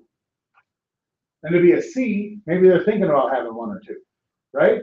So a C is just someday. A B, right? A B is going to be 31 to 90 days. Right? 31 to 90 days is a B, and 91 days plus is a C. B's you call every 2 weeks, C's you call every month. Contact or call. I say call, but again, it's because I've been doing this so long that, like, when I started, we didn't have, the MLS was not on a computer, right? It was in a book. We got books mailed to us every 2 weeks. So, like, there was no internet, right? I mean, it was out there, but we certainly didn't use it in real estate. So understand that, like, if whatever system you're going to use to follow up with people, whatever you're going to use to follow up with your A's, actually, again, remember, they're in your hand. They're in your hand. You don't have a plan for them. You don't have a plan because if you have 5 or 10 of them and they're all in your hand, you sure as hell should know what to do. If you don't, come into the office. Someone in the office knows what to do with an A, right? You'll figure that out. You don't need to have a plan for that. B's, you're going to contact every 2 weeks. C's, you're going to contact every month. This is it. That's your whole follow-up plan. Again, I preface it by saying, like, I wasn't able to overcomplicate this business because, again, 182, right? 182 out of an 84. So the daily activity record is where you're going to actually put how many people did you add? How many note cards did you send out, right? How many A leads? How many B leads? How many C leads? This is just your report card. Write down, I sucked, I was a 0. It doesn't matter. No one is going to inherently turn in 0s every day of their life for the rest of their life. So this is good. Like, at some point, you're either going to get out of the business because you won't do this, or when you do this, you'd be like, you know what? This damn thing works, right? You do these 2 sheets, and you can order any amount of money you want in this business, right? It's simple. It's simple, and it's not easy. right? And it's not easy. So what questions do we have? Get rid of that screen. What questions do we have regarding leads for sellers, leads for buyers, or just all in general? What questions do you have? Yeah. When you first started doing nothing the first 5 months and then closing 10 deals a month, where did your first business come from? My very first piece of business came from writing a thank you card. So I would do opens. I would do 3 or 4 opens every single weekend. So, I mean, like literally back to back every weekend. So I took the people that had come through the open house. I only had 3 people come through, 1266 Dennis, the first house I ever sold. So I'm sitting at my dad's restaurant. There was like a little counter, you know, like a breakfast counter or whatever. And I was writing out thank you cards to the people who came to my open house. And the UPS driver having lunch right next to me bought that house. He says, "What are you doing?" And I go, "I'm writing out cards. I was at this awesome little house over in Maple. It was super great. Like, I only had a few people through, but I just wanted to just thank them for coming by, and I'm gonna get them some more information." He says, "Well, tell me a little bit more about it." So I tell him a little bit more about the house. He says, "You think you could show it to me?" Well, sure, I could probably figure that out. So right away, I'm like, I go in the back room and I call my buddy who had the listing, right? And that's another story, right? So I ended up getting him over to Keller Williams. And so I called him and I'm like, "Hey, this guy wants to see the house. How do I get it? Like, can I use that same lockbox thing?" I'm like, "No, I have nothing," right? And so he buys the house. So long story short, he buys the house. So then my buddy says, "Well, now door knock the entire neighborhood." This was his listing, so he let me hold it open. I didn't have any listings. He's like, "Now door knock the whole neighborhood and tell everyone that you sold that house." So door knock the whole neighborhood. I got 2 more listings. I didn't know what to do, so I gave my buddy 25% to help me out. And so I got 75%. He got 25% because he gave me the idea and he helped me fill out the paperwork. But I don't know what to do. And so that was 3 pieces of business. My first 3 pieces of business were from one open house, and I just worked it, right? So, I mean, I think that if you will just take action, like most people, they're back here at the office, they're like trying to work on their flyer all day, right? And so I was fortunate enough that like when I started, there was, I mean, my graphic resources back then, again, this is like pre-computer, right? Pre-computer. I bought my first laptop for $4,700, right? And it was probably like not quite as powerful as my phone, right? Or it was for sure not as powerful as my phone. So I think in the beginning, I think if you decide how much you want to make, right on that triangle, if you decide how much you want to make and then you work it backwards, I'll say, you know, as much time as you guys want. Anyone that wants to work through their personal circumstance, like if you want to make X amount of dollars, your average sales price, we can work those numbers out to how many appointments you need and then simply be willing to do the activities.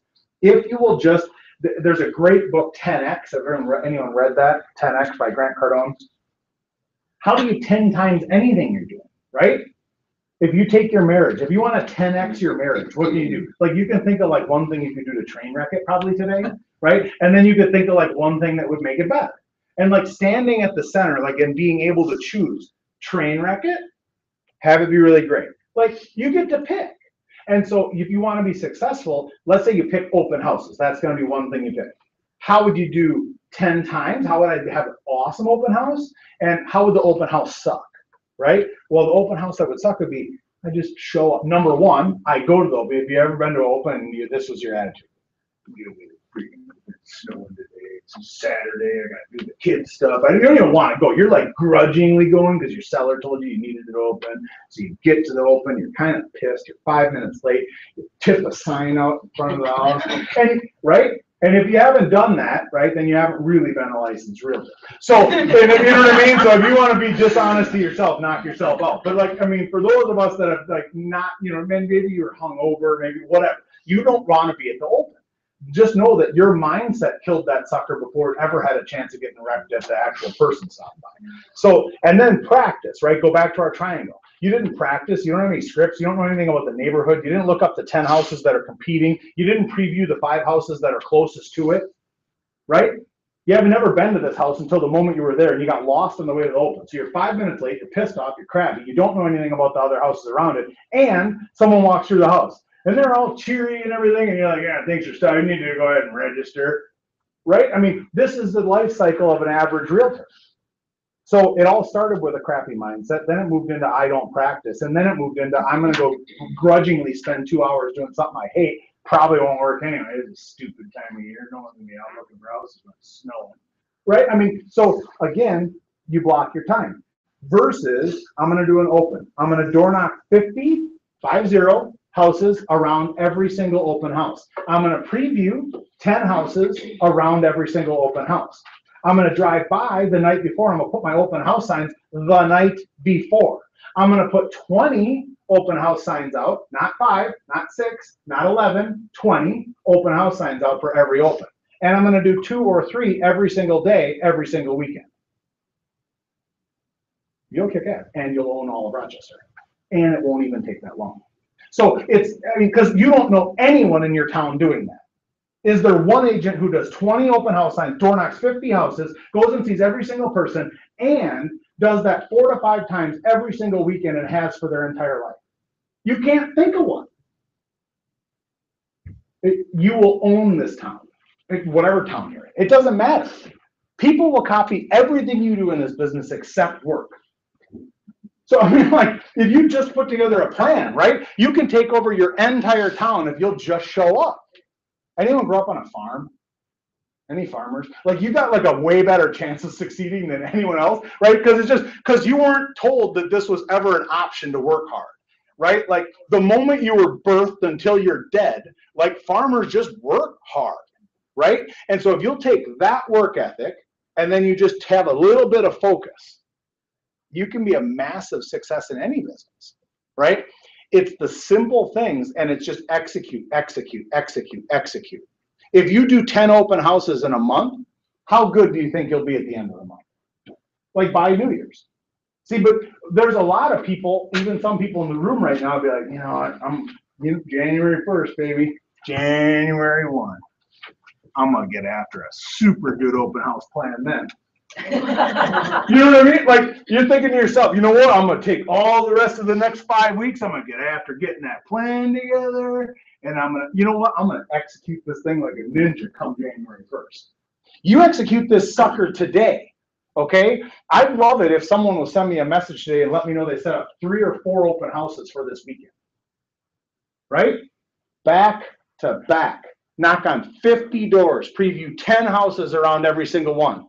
If you preview 10 houses around, anyone previewed 10 houses prior to doing an open ever? Because I guarantee you're going to have a knowledge level higher than any listing agent.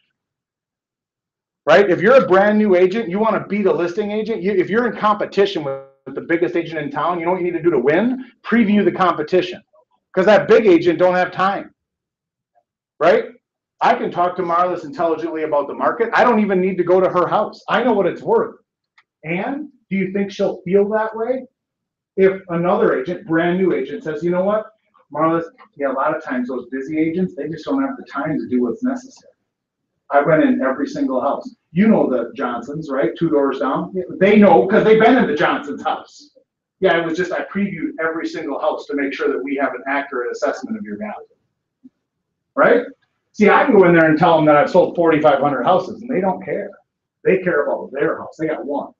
They just want that one sold, right? So you be brand new and you're in competition with a big agent, you can beat them every single time.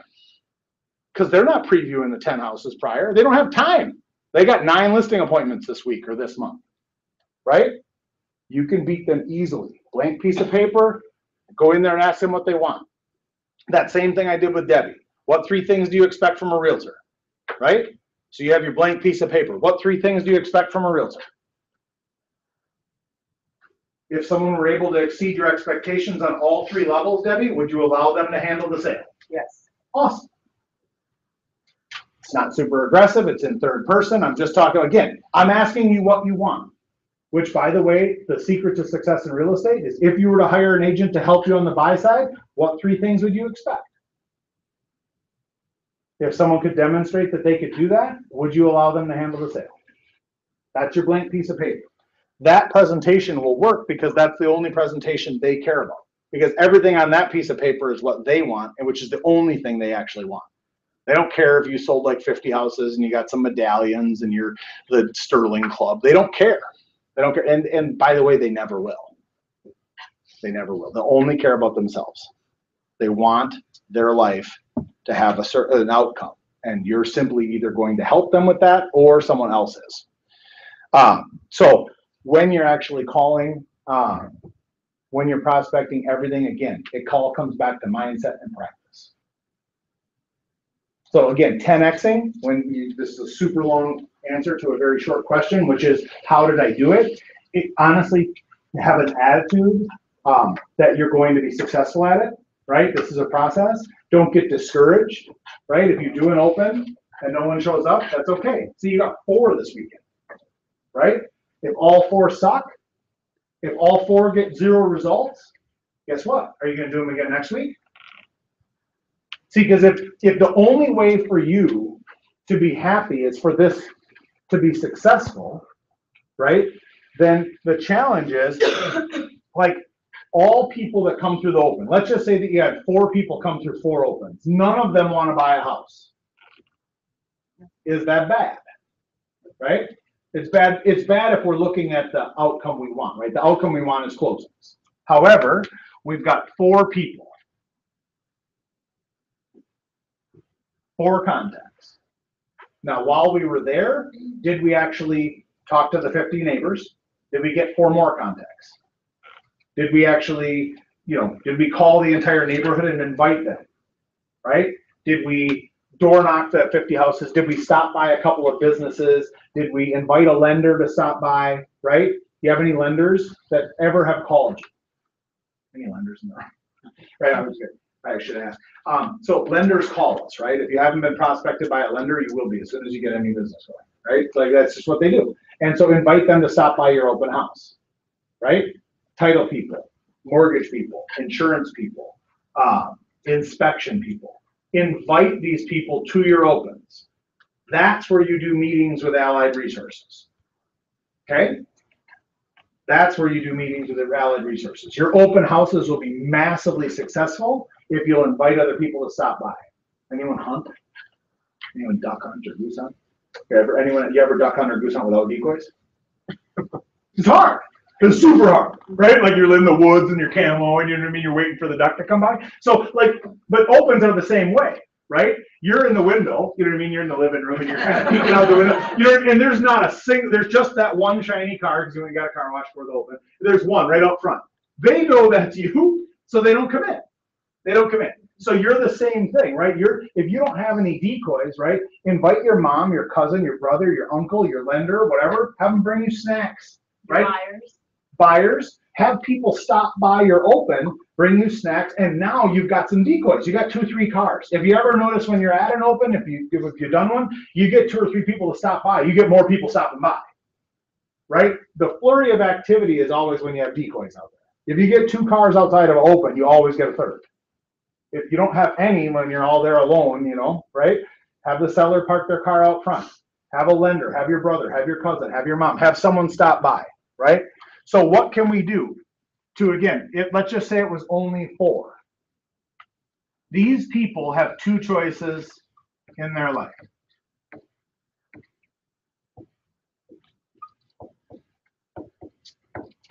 Those only 2 options they have, right? So they're either going to move or they're going to die, right? Every one of us is moving or we're dying in our current house, in which case then maybe someone else is selling it. So the only reason real estate gets complicated for any of us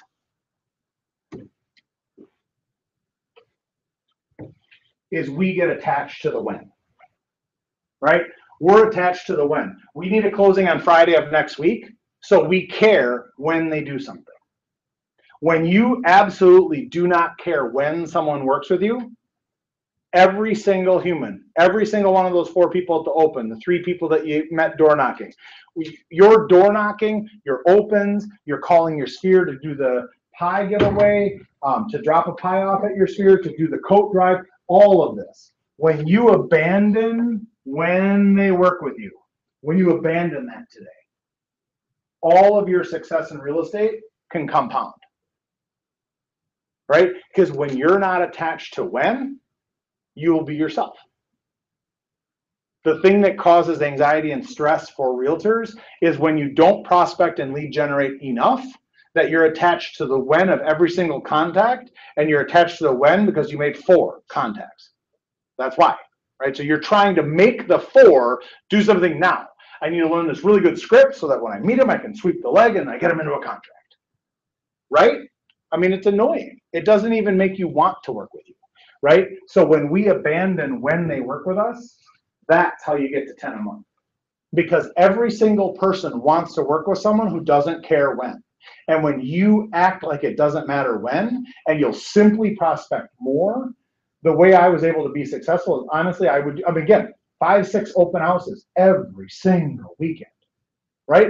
Door knocking around every single open, calling expireds, dropping by packets at expireds. I mean, again, my same little guy, right? I mean, obviously, I tell him, he's so grateful now that he's with KW, and he's thankful for me now. And I think, well, you should be kind of thankful for me. I'm like, I paid him so much. Like, I would split my expireds and FSBOs for like 3 years. I did all the work. Like, all he did was just sit back here and tell me, okay, well, you should fill this out and then fill that out, and then we'd split them, right? And so for years, we do FSBOs and expireds together, but I called them, dropped by, prospected them, and did that work, right? But I'm grateful because without that, I wouldn't have made it, right? And so for me, it was like so if you want to do this, any experienced agent in the office willing to take a 50% or split every listing with that hungry person who will actually, so you teach them how to do the business while they actually do it, right? You will be the #1 agent in your market, right? It's hands down, because all you have to do is work. All you have to do is work. You don't need to have 10 years experience and all these closings and everything else. People don't care so much about our experience. They just care that we can help them with theirs. And they only have 2 or 3 experiences. So I mean, you just have to be better than those. And most of those suck, right? All right, more questions. Comments.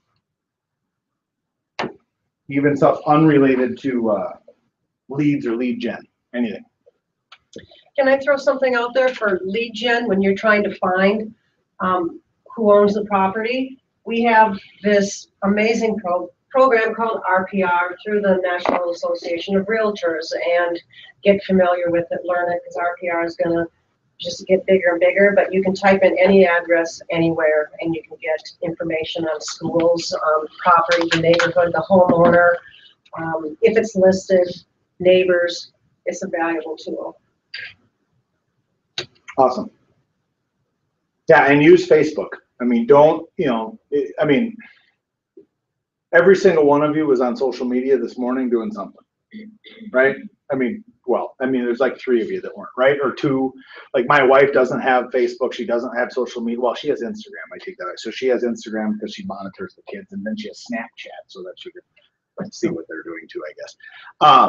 So social media, again, what can we do to be really purposeful though, right? What can we do to be purposeful? Not just spending 2 hours just sucking our life away like television, but how can we use this as a tool, right, to get some sort of success? Yeah. I will tell you, on Facebook one day I had an acquaintance who put on there that she was thinking about selling her house. So I immediately private messaged her and I said, oh my gosh, where are you thinking of moving to? Have you hired a real estate agent yet? Are you looking for somebody? I'd love to interview for the job to work with you. Sent me a message back and said, can you come over on Sunday? I actually went over there and I took the listing agreement with me and they signed. Yeah, that's awesome. Just that fast. So, and that can happen, right, just from trolling, right? Just trolling. You're just looking, you're watching what other people are posting, you're watching what other people are saying. And so we can do that. And then who else are we actually connecting with or contacting? Who else are we contacting to just say, you know what, I'm doing a coat drive, right? Because you're just like super afraid of calling people, and like, you know what I mean? Like the thought of like, I'm telling you, you got to make 20 contacts a day, and you're like throwing up in your mouth. Okay, great. Will you send 20 Facebook messages, right? Will you send 20 LinkedIn messages? Will you send 20 Snapchats, right? I got a pie, like we do this pie thing every day. Yesterday I committed to 10, right? So I'm gonna get 10 new people signed up. and I got one on Snapchat. And I only have like 9 people, like 6 of them are my relatives, and the 3 of them work with me, right? But the one relative I just put on there, you want free pie? And she said back, yes, right? I don't really even 100% know how to work the thing. And so social media, right, might be how you actually say, you know what, I'm doing a coat drive, stopping by, picking up coats, blankets, socks, blah, blah, blah, cut, paste, send it as a text, send it as a message, 20 times a day, every single, right? What are you going to do? Like, again, what are you going to do to be proactive? You may get more people to want to meet with you, again, for something that's not related to real estate. Yeah, what else? What other questions? Yeah. How did you start your team? Accidentally. So I think what really happens with those of you that think about building a team or thinking about a team, I say accidentally because it was a desire to have a team. It accidentally happened because I got so busy that there was one other guy in the office. There were 2 people. One guy had a full-time assistant. One guy had a part-time assistant. The one guy I told you about, the $6 million man, and then one other guy, Tad, who was a #1 agent for a long time. He had a full-time assistant. So he had the only full-time assistant in the office. And so when I knew that I was maxed out, and I was selling between 60 and 80 houses a year, this is like my 3rd year in the business. And so I was selling, 60, 70, 80 houses all by myself. And I was working a lot. I mean, I was working 70, 80 hours a week, 90 hours a week, right? I mean, whatever it took. It wasn't a big deal because I lived in my parents' basement and I didn't have any independence, right? So I decided to hire an assistant because that's what he did.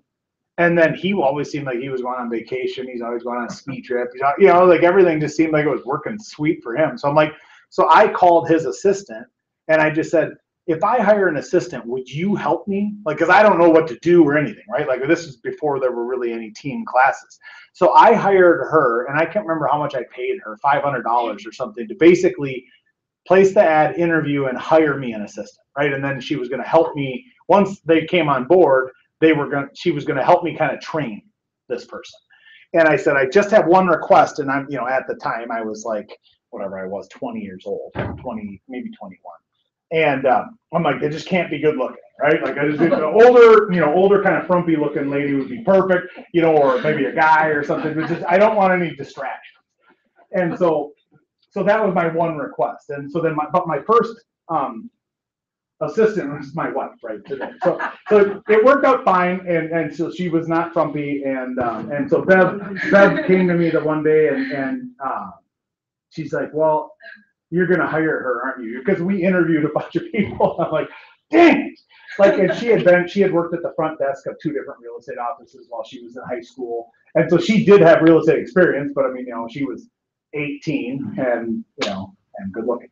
So the rest is history. So the team thing started with her, and so her and I worked as a husband and wife team then for a few years. And we really had it dialed in. I mean, we would do 25, 26, 27 million, and literally didn't work more than 25 or 30 hours a week. Like, I did all the sales, she did all the admin, and really, I mean, we would sleep in until 9 or 10 o'clock every single day, start our day at 11 or 12 and be out of there by 5 or 6. I mean, it was pretty sweet for a while because we were both kind of right in our sweet spot of what we were good at. She's massively type A, analytical, detailed, thorough, and hates people. And I'm really driven and love people, right? So like we couldn't be more opposite. And on the disc, when you're looking at the disc assessment, mine looks like this, and hers looks like this. Right? They're just like 100% polar opposite personalities, and it worked really well. What we realized is that as soon as she got pregnant, so we had a miscarriage with our first one, but the minute she got pregnant that time, we realized that we weren't going to be the husband and wife team, right? Like, I wanted to figure out how to replace her, even if it took a few people, so that she wouldn't have to actually be tethered to the office and come in, and then we could still go out of town, because we did have another friend that was a husband and wife team, and they could never go on vacation.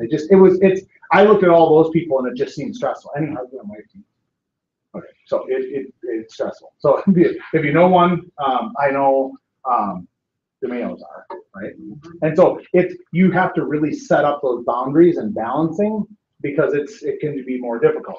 So then we hired my brother to replace Gina.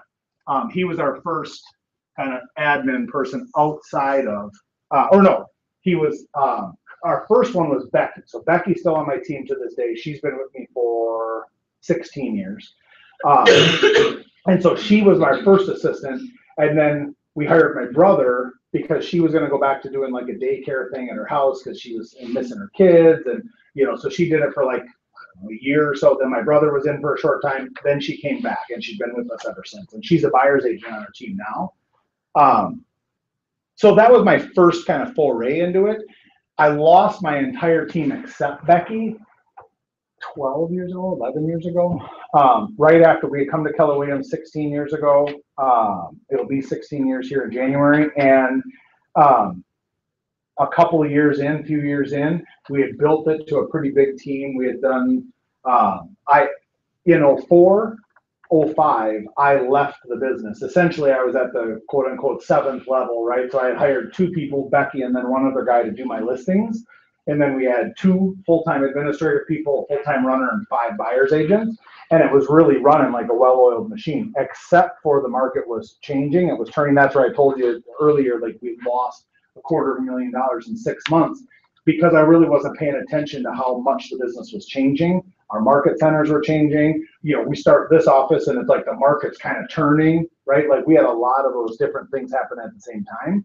And because I'm over here enjoying like this newfound freedom after 12 years or 11 years in the business, I'm able to take my 70, 80 hour work week down to like 15 or 20. And so I did that for a little bit longer than I should have. And so while I was kind of taking a step back, I wasn't realizing that the team wasn't really fulfilling the mission. They weren't feeling fulfilled. They're feeling like it's all them, right? They're the reason we're successful. And so I was going on a vacation and I was leaving for Mexico and I got a call. I was at the airport. So just imagine this, right? So we have a team of 12 people. I'm at the airport.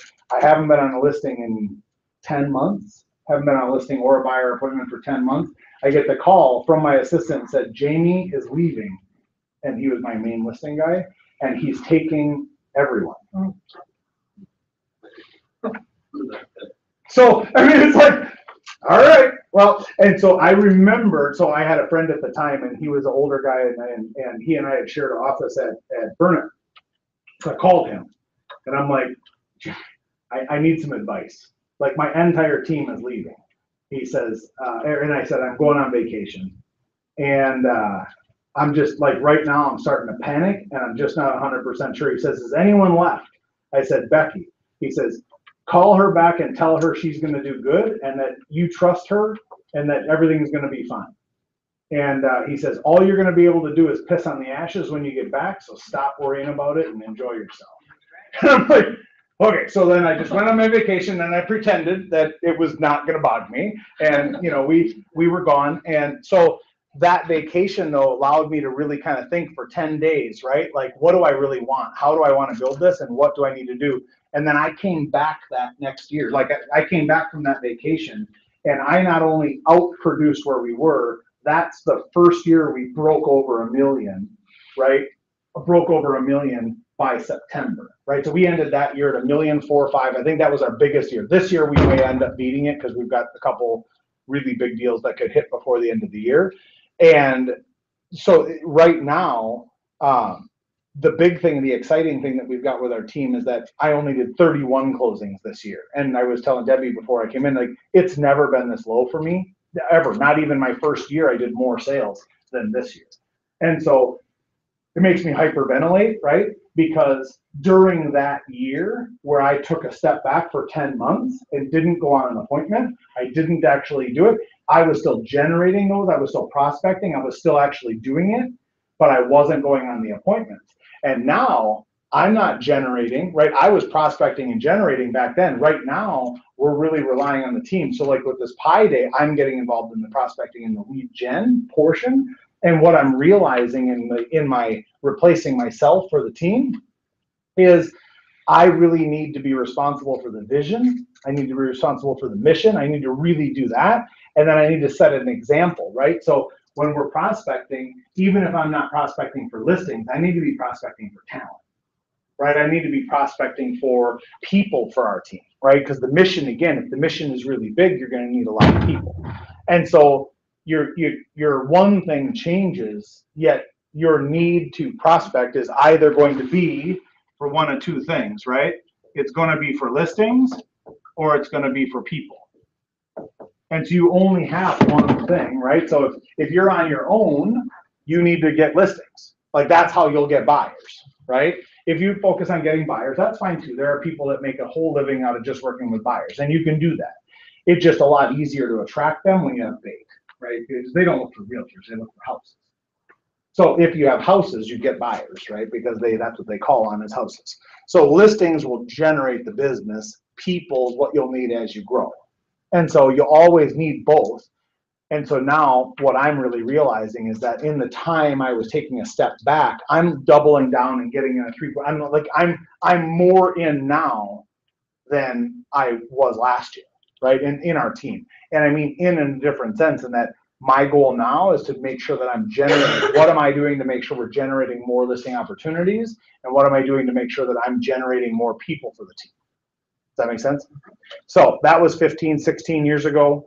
That was 16 years ago that we started the team. That's why we came to Keller, because I was in that funkiness of like, I had Becky, she was my first person to replace Gina. I had my brother.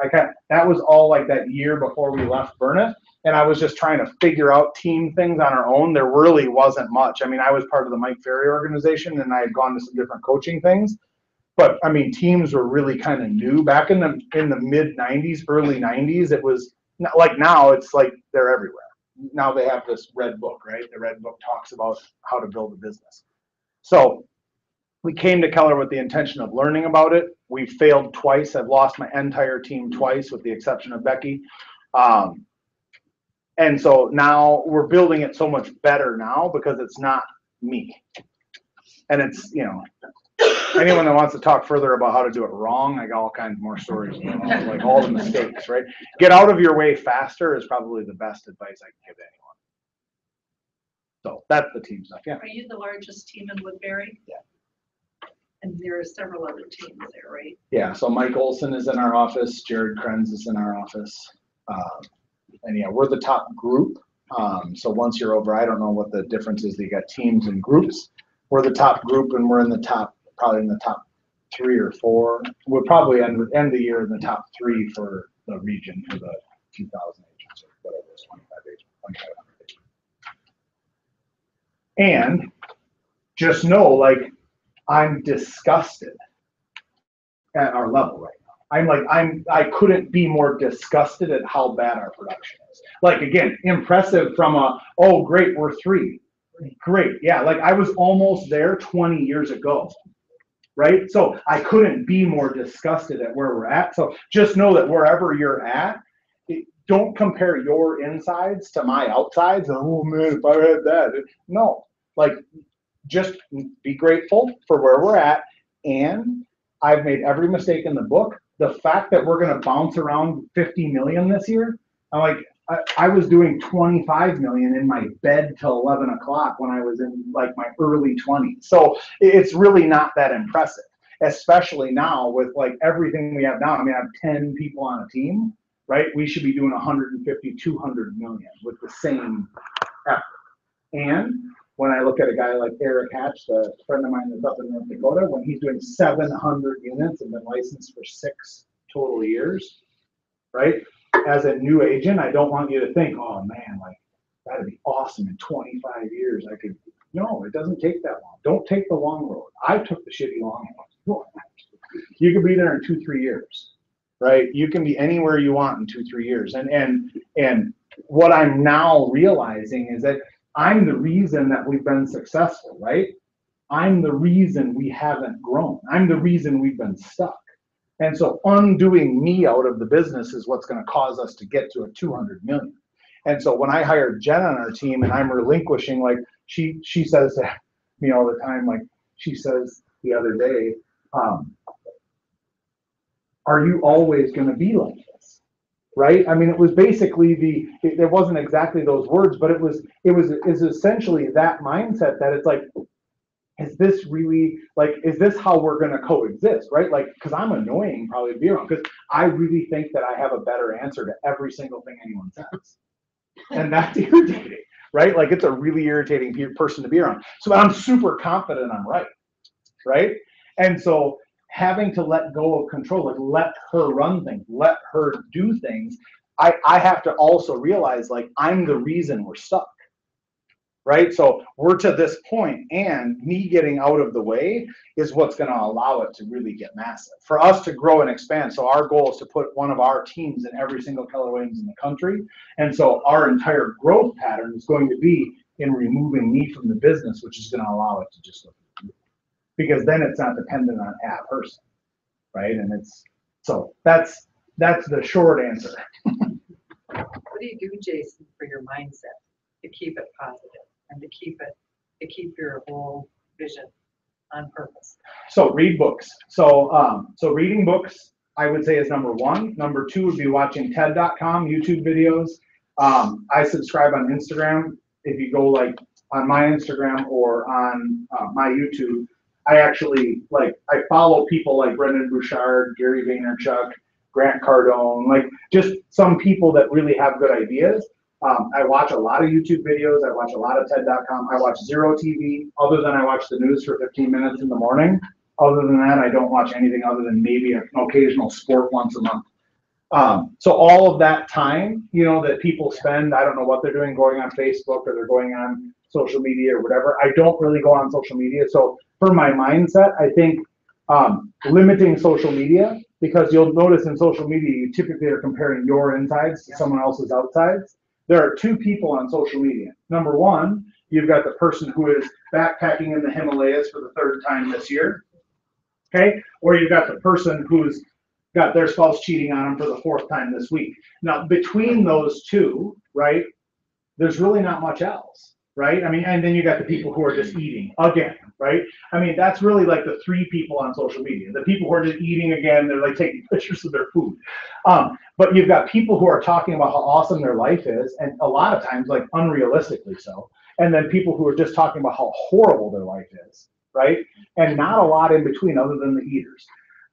And so social media, if you'll limit your social media use, if you'll increase the amount of time that you spend learning, so YouTube, TED.com, and reading books. I love reading books. If you don't like to read, then get to Audible. Listen to it at 1.5 times. So if you, those of you that haven't been on Audible, if you can't read or don't read or you don't like to read, go on Audible, download the app, and listen to anything. Any book out there on the planet is on Audible, and you can listen to it at 1.5 times. So for me, like, I listen to it at 2 times, but it's just quicker. You know, like, I gotta move quicker. Like, I read really fast, but I read really fast because I read a book like every week. And so if you don't read fast or whatever, then you can listen to it. You can listen to it fast because you just get through more information. Yeah. So is that like when you are having one of those down times where you just can't seem to get, you know, set the self affirmations and try to get your mentality back up, and you just haven't been able to? Is that when you sit down and read a book? Or? Yeah, you may do that. So here's the thing. Here's the thing that you can get out of a funk. So whenever you are in a funk, I want you to stop. Like, whenever you're just in the shittiest mood you've been in a long time, right? So for me, couple strategies. Number one, I call my friend Rick because he's fun. He's super fun. Well, you all have that friend. You all have that friend, or maybe you are that person, whatever. And they're just really fun, right? Like, they just make you laugh, and they just whatever. And they don't, and they know you really well, right? So it might be your friend or whatever. It can't be an enabler, right? It can't be like the person who you like to call and tell all your like sad stories to, and then they like have more sad stories, and so like you have the depressing conversation. Not that person. Someone who just makes you laugh and is fun. So you always have that, right? Like, so for me, it's a couple of my different friends that are just fun. And then the other thing that works better for me anytime I'm in a funk is to list off 3 things that you're grateful for right now. So I want you to list off 3 things that you're grateful for right now. And then I want you to think of, how did you come about knowing about those 3 things? So let's just say that it's like, I'm super grateful for my mom. Okay, awesome. Well, your mom birthed you, so that's how you came about knowing your mom. So have you told her that you appreciated her like recently? Right? For a lot of people, maybe you haven't. Maybe the last time you told your mom you appreciated her was like a long time ago, right? Maybe you need to call your sister. Maybe you need to call your husband. Maybe you need to call your kid. Whatever this is, right? Think of three things. It's impossible to be in a shitty mood and grateful at the same time. So if you just focus on being grateful, like what are you grateful for, right? Like, and it may be, I'm grateful for my car, right? I'm grateful for my car. There are people that don't have a car. Even though yours might be like 1 month behind on the payment, and you're like, God, I'm wondering if they're going to take it. You currently are in a car, right? And someone else is not. I currently have a home. I currently have a pantry full of food that I don't like, and it's food, right? You just, you don't have the chips you like, and there's something in there that you could get through the night, right? So what can you be grateful for? And I think sometimes we just forget to be grateful. So every morning we do a huddle as a team. So we meet at 9:15 at the office. We do a Facebook Live. My assistant does a Facebook Live. Everyone starts. The very first thing that you have to do is you have to tell us what you're grateful for today, and then you have to tell us your one thing. So what is the one thing you're going to focus on today? So on the huddle, everyone has to say, what are you grateful for today? What is your one thing? And then she will typically go through successes, and then we focus on the scoreboard. There's a big scoreboard in our office, and the scoreboard is basically how many appointments, how many listings, how many closings, right? We focus on the numbers, which is your daily activity report, like what are the numbers, and kind of having that scoreboard. But I would say, finding that friend, I mean, it could be just watching that YouTube video. If you've ever has anyone seen The Pursuit of Happiness, right? That's an excellent movie. There's a couple of parts in there. And so if you've seen that movie, then you can just Google the clip, like as you're feeling really sorry for yourself, and you just think, I mean, how many times have you given plasma this week? You know what I'm saying? Like you got a super bad life because your listing fell apart. So how many times have you given plasma this week?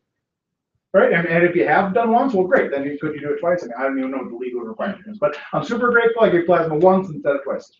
So if you've got to be grateful, right? You've got to be able to be grateful for every single thing in your life. You've got to be able to be grateful for your struggles, right? So like the successful people that I have ever witnessed, they're grateful for their struggles. And so super, super, super successful people are super grateful for the struggle. So you have no idea if I'm dealing with the worst problem in my business, marriage, or anything. You don't know. You just know that I'm standing up here in a fancy suit looking like I got all this shit put together. But I might be on the inside going through a train wreck, right? And so that's the problem, is that you on the outside, how do you occur on a daily basis? The thing that you want to watch when you watch The Pursuit of Happiness, the thing that is critical for you to get if you ever watch that movie, if you haven't seen it, go watch it. I've seen 2 movies in my life by myself in a theater by myself. One was The Pursuit of Happiness, and one was last year, it was the year before. The Ray Kroc's McDonald's. Right. The founder. The founder. 2 movies. Okay? That ought to tell you something. Okay? At those 2 times, when The Pursuit of Happiness came out, it was right around the crash, and I was literally ready to throw in the towel in this business because I was so having a tough time. And about 18 months ago, just Google when The Founder came out. Like I was at the movie theater by myself the day it came out. So whatever date that was, I'm back thinking I'm gonna just shut the team down. Like I can do this on my own and make more money and not have to deal with any of these people. Right? Seriously. I mean, so just know that is there. Now I'm here today surviving these things because I'm embracing the challenge. I'm embracing the struggle. I'm embracing the fact that, you know what, like the struggle isn't what we want to avoid. We want to go at the struggle, right? And so the team thing for me has proven to be more difficult than selling houses, right? We've been able to make it through 4,700 closings, 4,640 or whatever it is, like with relative ease, right? Like I like meeting people. I'm actually relatively driven. I wake up in the morning in a 3-point stance and I'll just go get more, and it will never, ever be enough. This is the way I'm wired. It doesn't mean it's good, bad, or indifferent. I just always want it to be bigger. And as long as I stand here at the head, it's not going to be. Because I can cast the vision and the mission and things like that, and then I need to get the hell out of the way. Because my ego wants to self-sabotage it so that it can be all about me. Which who the hell wants to be a part of that? And so that was when I was having the problems, 18 months ago, whenever that movie came out. That was at that time. That was at the time I really started my dialogue with Jen again, because Jen was on my team before and left and went back to being a team leader. And so all of those conversations were starting back then, and it became real just earlier this year.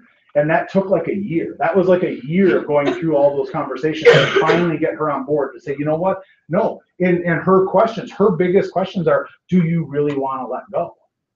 I'm like, yes. She's like, really? Like, really, really? Right? Because like you said that last time, right? And so, do you really want to have a team, right? Because if you want to have a team and not let go, then that really won't work. So that's a really good question. Like, how do you deal with the really bad days? Your job is to not allow other people. So a lot of times, right, and this is in the Bible, right? You're not supposed to be on the corner talking and like showing everyone how bad your day is, right? And feeling sorry for yourself. So in The Pursuit of Happiness, the part you pay attention to, the one thing you notice from that movie is his attitude while he's at work, his attitude when he's with the meetings, his attitude when he jumps out of the cab and forgets his machine in it and goes to the front door of the guy's $1 million house so he can go to the game, right? But he's acting as if everything is fine, right? The pursuit of happiness, again, happiness is the only thing that you pursue for its own self. Everything else that you pursue in life is so that you can be happy. Right? So happiness, the pursuit of it, that movie is really critical because if you watch how he acts when he has nothing, do you act like that? Or are you over here pee-whining and pissing and moaning about like it should be different? Right? Do you act like you're already swinging this thing like the bat? Like, I mean, this is how he looks when he's in the office, right? But then he's sleeping in a bathroom. So like, are you sleeping in a bathroom? And if you are, do you look like everything is really coming together? Because the pursuit of happiness, again, like how do you deal with the struggle? Like if the only thing that will make you happy is the good things in life, you're going to have a really, really tough time. Life is going to be super difficult because the only thing you're prepared for is good things. And if we're prepared for good things, bad things, and our perspective of good things and bad things is thus that all of these things are shaping our experience so we can be a better person, then you embrace part of the challenges and the struggles. Because again, everything that you've ever learned in your life that has really done you well has been from a struggle. You didn't learn anything from this like super awesome vacation. That was a great memory, right? But that really like bad experience, that really, really bad turmoil or whatever you went through, that like helped shape you as a person more so than something good. One last question. We got turkey to eat pretty soon. What is it about the founder that spoke to you in that movie? So you know what it was? How the hell do you build something that big? Because that's where my brain goes. That's where my brain goes is like, I want it to be bigger than McDonald's in terms of like what our impact is, right? And so why is it that, and you know what I came to the conclusion, I left the movie with that conclusion that I'm so impatient and I've got such a big ego, like those two things are killing me, right? Ray Kroc was what, 57 years old when he had that work. Well, that was a lot of years of having stuff not go right before you had that. And there's the whole, whatever. I didn't necessarily care for the movie because I felt like there was kind of like an agenda for the movie to portray this certain storyline, which may or may not be true. I really wanted, it's not really so much about the movie as it was about the time in my life that, again, when I go to movies by myself, there's something up, right? Like it just doesn't happen real often. And so that's, to me, that was the only reason I really remember it. I think it was more because it was the movie at that time, and it was about a guy who like was selling some malt machines, and he was going to take this thing to be like, well, whatever it is, McDonald's, right? And I liken our success or where we want to go to, yeah, we're successful in Woodbury and we sell some houses and that's super great. And like, it's super, that's not anywhere near what our goal is or where we want to see the company go. And so it was more because I was hoping, I didn't get it, and I was hoping that in the movie I would see characteristics or things about, well, I guess the one thing you can get from watching the movie was just his attitude when things weren't working out, right? It was just, he just assumed it was going to work out. So he just kept taking the step as if it was working out, even when other people didn't think it was going to. Right? And having that courage to really like seriously take that step this way when you're not 100% sure it's right.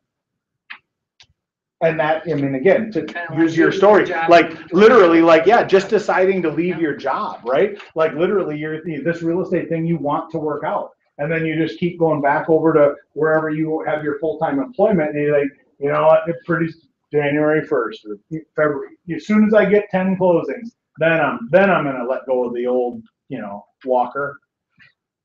And it just doesn't happen. And so the reason we have so many statistics in this business is not because people plan on failing, right? It's just, again, they're not executing a plan. And an execution of a well thought out plan, people overcomplicate the planning process. So that's why they think, I mean, they need to have a 90-page plan. That's that one page. You want to make 100 grand and quit your job? Perfect. What day? Like, what day are you quitting? Like, this is going, success is like a mathematical equation for you, and this is like your third grader math. This is not complicated math by any means. It's contacts equal appointments equal contracts under people under contract equal closings. Yeah. And how important would you say it's been for you, and especially for your team, to surround yourself with like-minded people that are aiming toward the same thing? There's the two things that are probably the biggest influence on your mindset. That's the people you hang around and the books you read or the things you learn, right? So the things you learn and the people you hang around with. So the 5 people that are closest to you are the biggest determining factors of your success, other than like what you learn, right? So your growth plan, when you put together your growth plan for 2018, it should include reading a book, going to a conference, attending Bold, attending family reunion, whatever that is. There should be something every single week. So there should be 52 items of learning for 2018. You're gonna learn something new every single week. Could be reading a book, it could be reading an article, it could be watching TED.com, it could be watching a Will Smith video, right? Will Smith has a couple of awesome videos surrounding that pursuit of happiness where he talks about where he will die on a treadmill. Right? Like if you and I get on a treadmill and like we're gonna like go and we're gonna like go against each other, like there's just one thing's gonna happen. I'm winning or I'm gonna die, right? Like the only chance you have of beating me is I'm dead. And like he's like serious. He's not like kidding, right?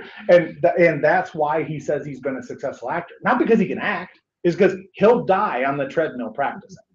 Right? Like he'll die and you will give up. You'll give up because your legs hurt, and he'll die while you fall off. That is just like, that's how committed he is. But that's successful people. And successful people have that thing in common. Those 5 people that you surround yourself with, if you make that list, okay, make that list right now. Who do you spend the most time with? Right? Because if you want to improve your life, you need to improve the people you hang around with.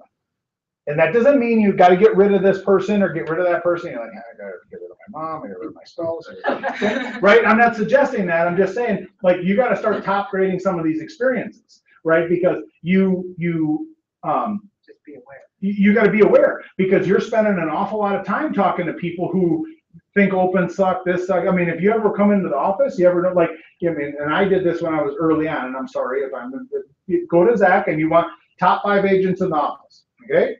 5, maybe 6. Don't take advice from anyone else. Sorry about the people that aren't on that list, because the people that are not on that list are not going to give you good advice. And that's what that coach told me. It's like, take those 5 or 6. Well, then the one guy that helped me with the expireds and cancels, like he was in that top agent list. Is it because the people who are successful will tell you what works, and people who are not successful will want you to be unsuccessful too. So they'll tell you about all the stuff they tried that didn't work out. Yeah, they'll be happy to. Yeah. Well, and it's just misery enjoys company.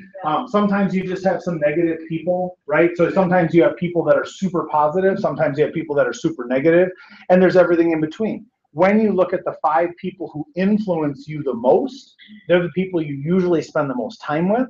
And, you know, if your spouse is a miserable person and hates their job and hates their life and is not really into affirmations, reading, learning, growing, and everything else, well, then limit your social time with them to the time that is appropriate. Right? But don't necessarily get into this combative relationship where we're going to, you know what I mean, you're a bad person or whatever. You need to focus on you, and you need to become better and become more aware. What happens is we usually end up in these enabling relationships where we're actually making it worse, because then, like, chances are if you're married to someone or with someone who's negative, you are too. Like, it goes both ways. Like, your like really suck mindset is like the toxic thing that attracted you to them and them to you. I mean, that's usually how it works. So in order for us to be better, we've got to say, okay, number one, these are the 5 people that we spend the most amount of time with. Number 2, do we like our current results? Okay, if we like our current results, then there's no need to make an adjustment. What Zach is saying is, like, well, what was your initial question? How important is having yourself surrounded by people?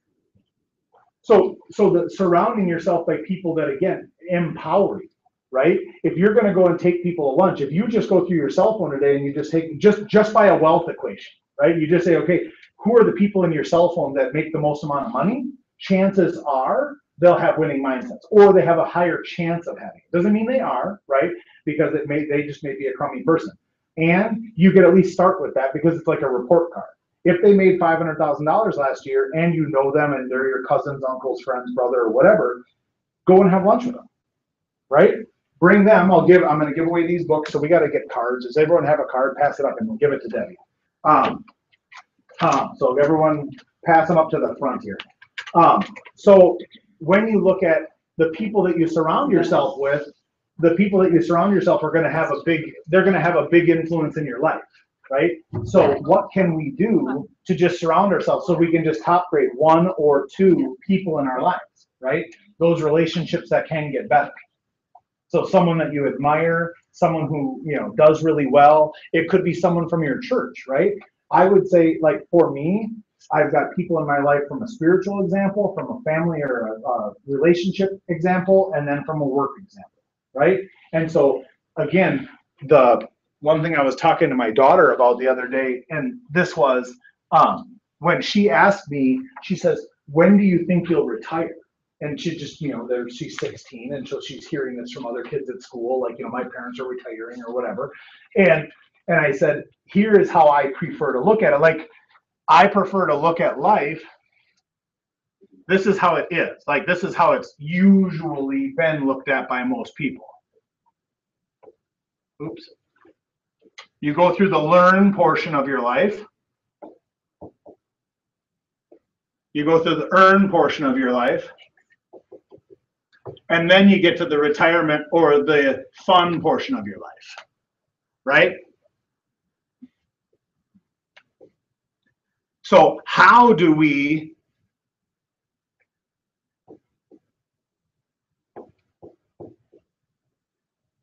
my quick answer to her was, I would rather, right? Like, I could retire tomorrow, right? I don't have to work anymore, other than I've got a lifestyle that needs like enough money, and we could adjust that, right? With our passive income from profit share and other things and investments, I could for sure not have to work another day in my life. I would just have to adjust my current lifestyle down, right?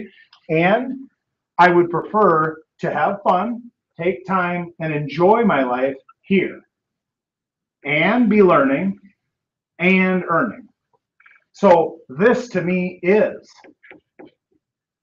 retirement. Instead of it having to be a destination, why not design your life, right? Design it so that, why do you have to have 10 more years or tough through 10 more years, 15 more years? Like, maybe, again, follow something that you're passionate about, right? Like, there isn't a day that I have not wanted to go to work. Not in 24 years of doing this. It'll be 25 next year. So not really one day where I haven't wanted to go to work. And so if you don't love it, well, then it'll be more difficult.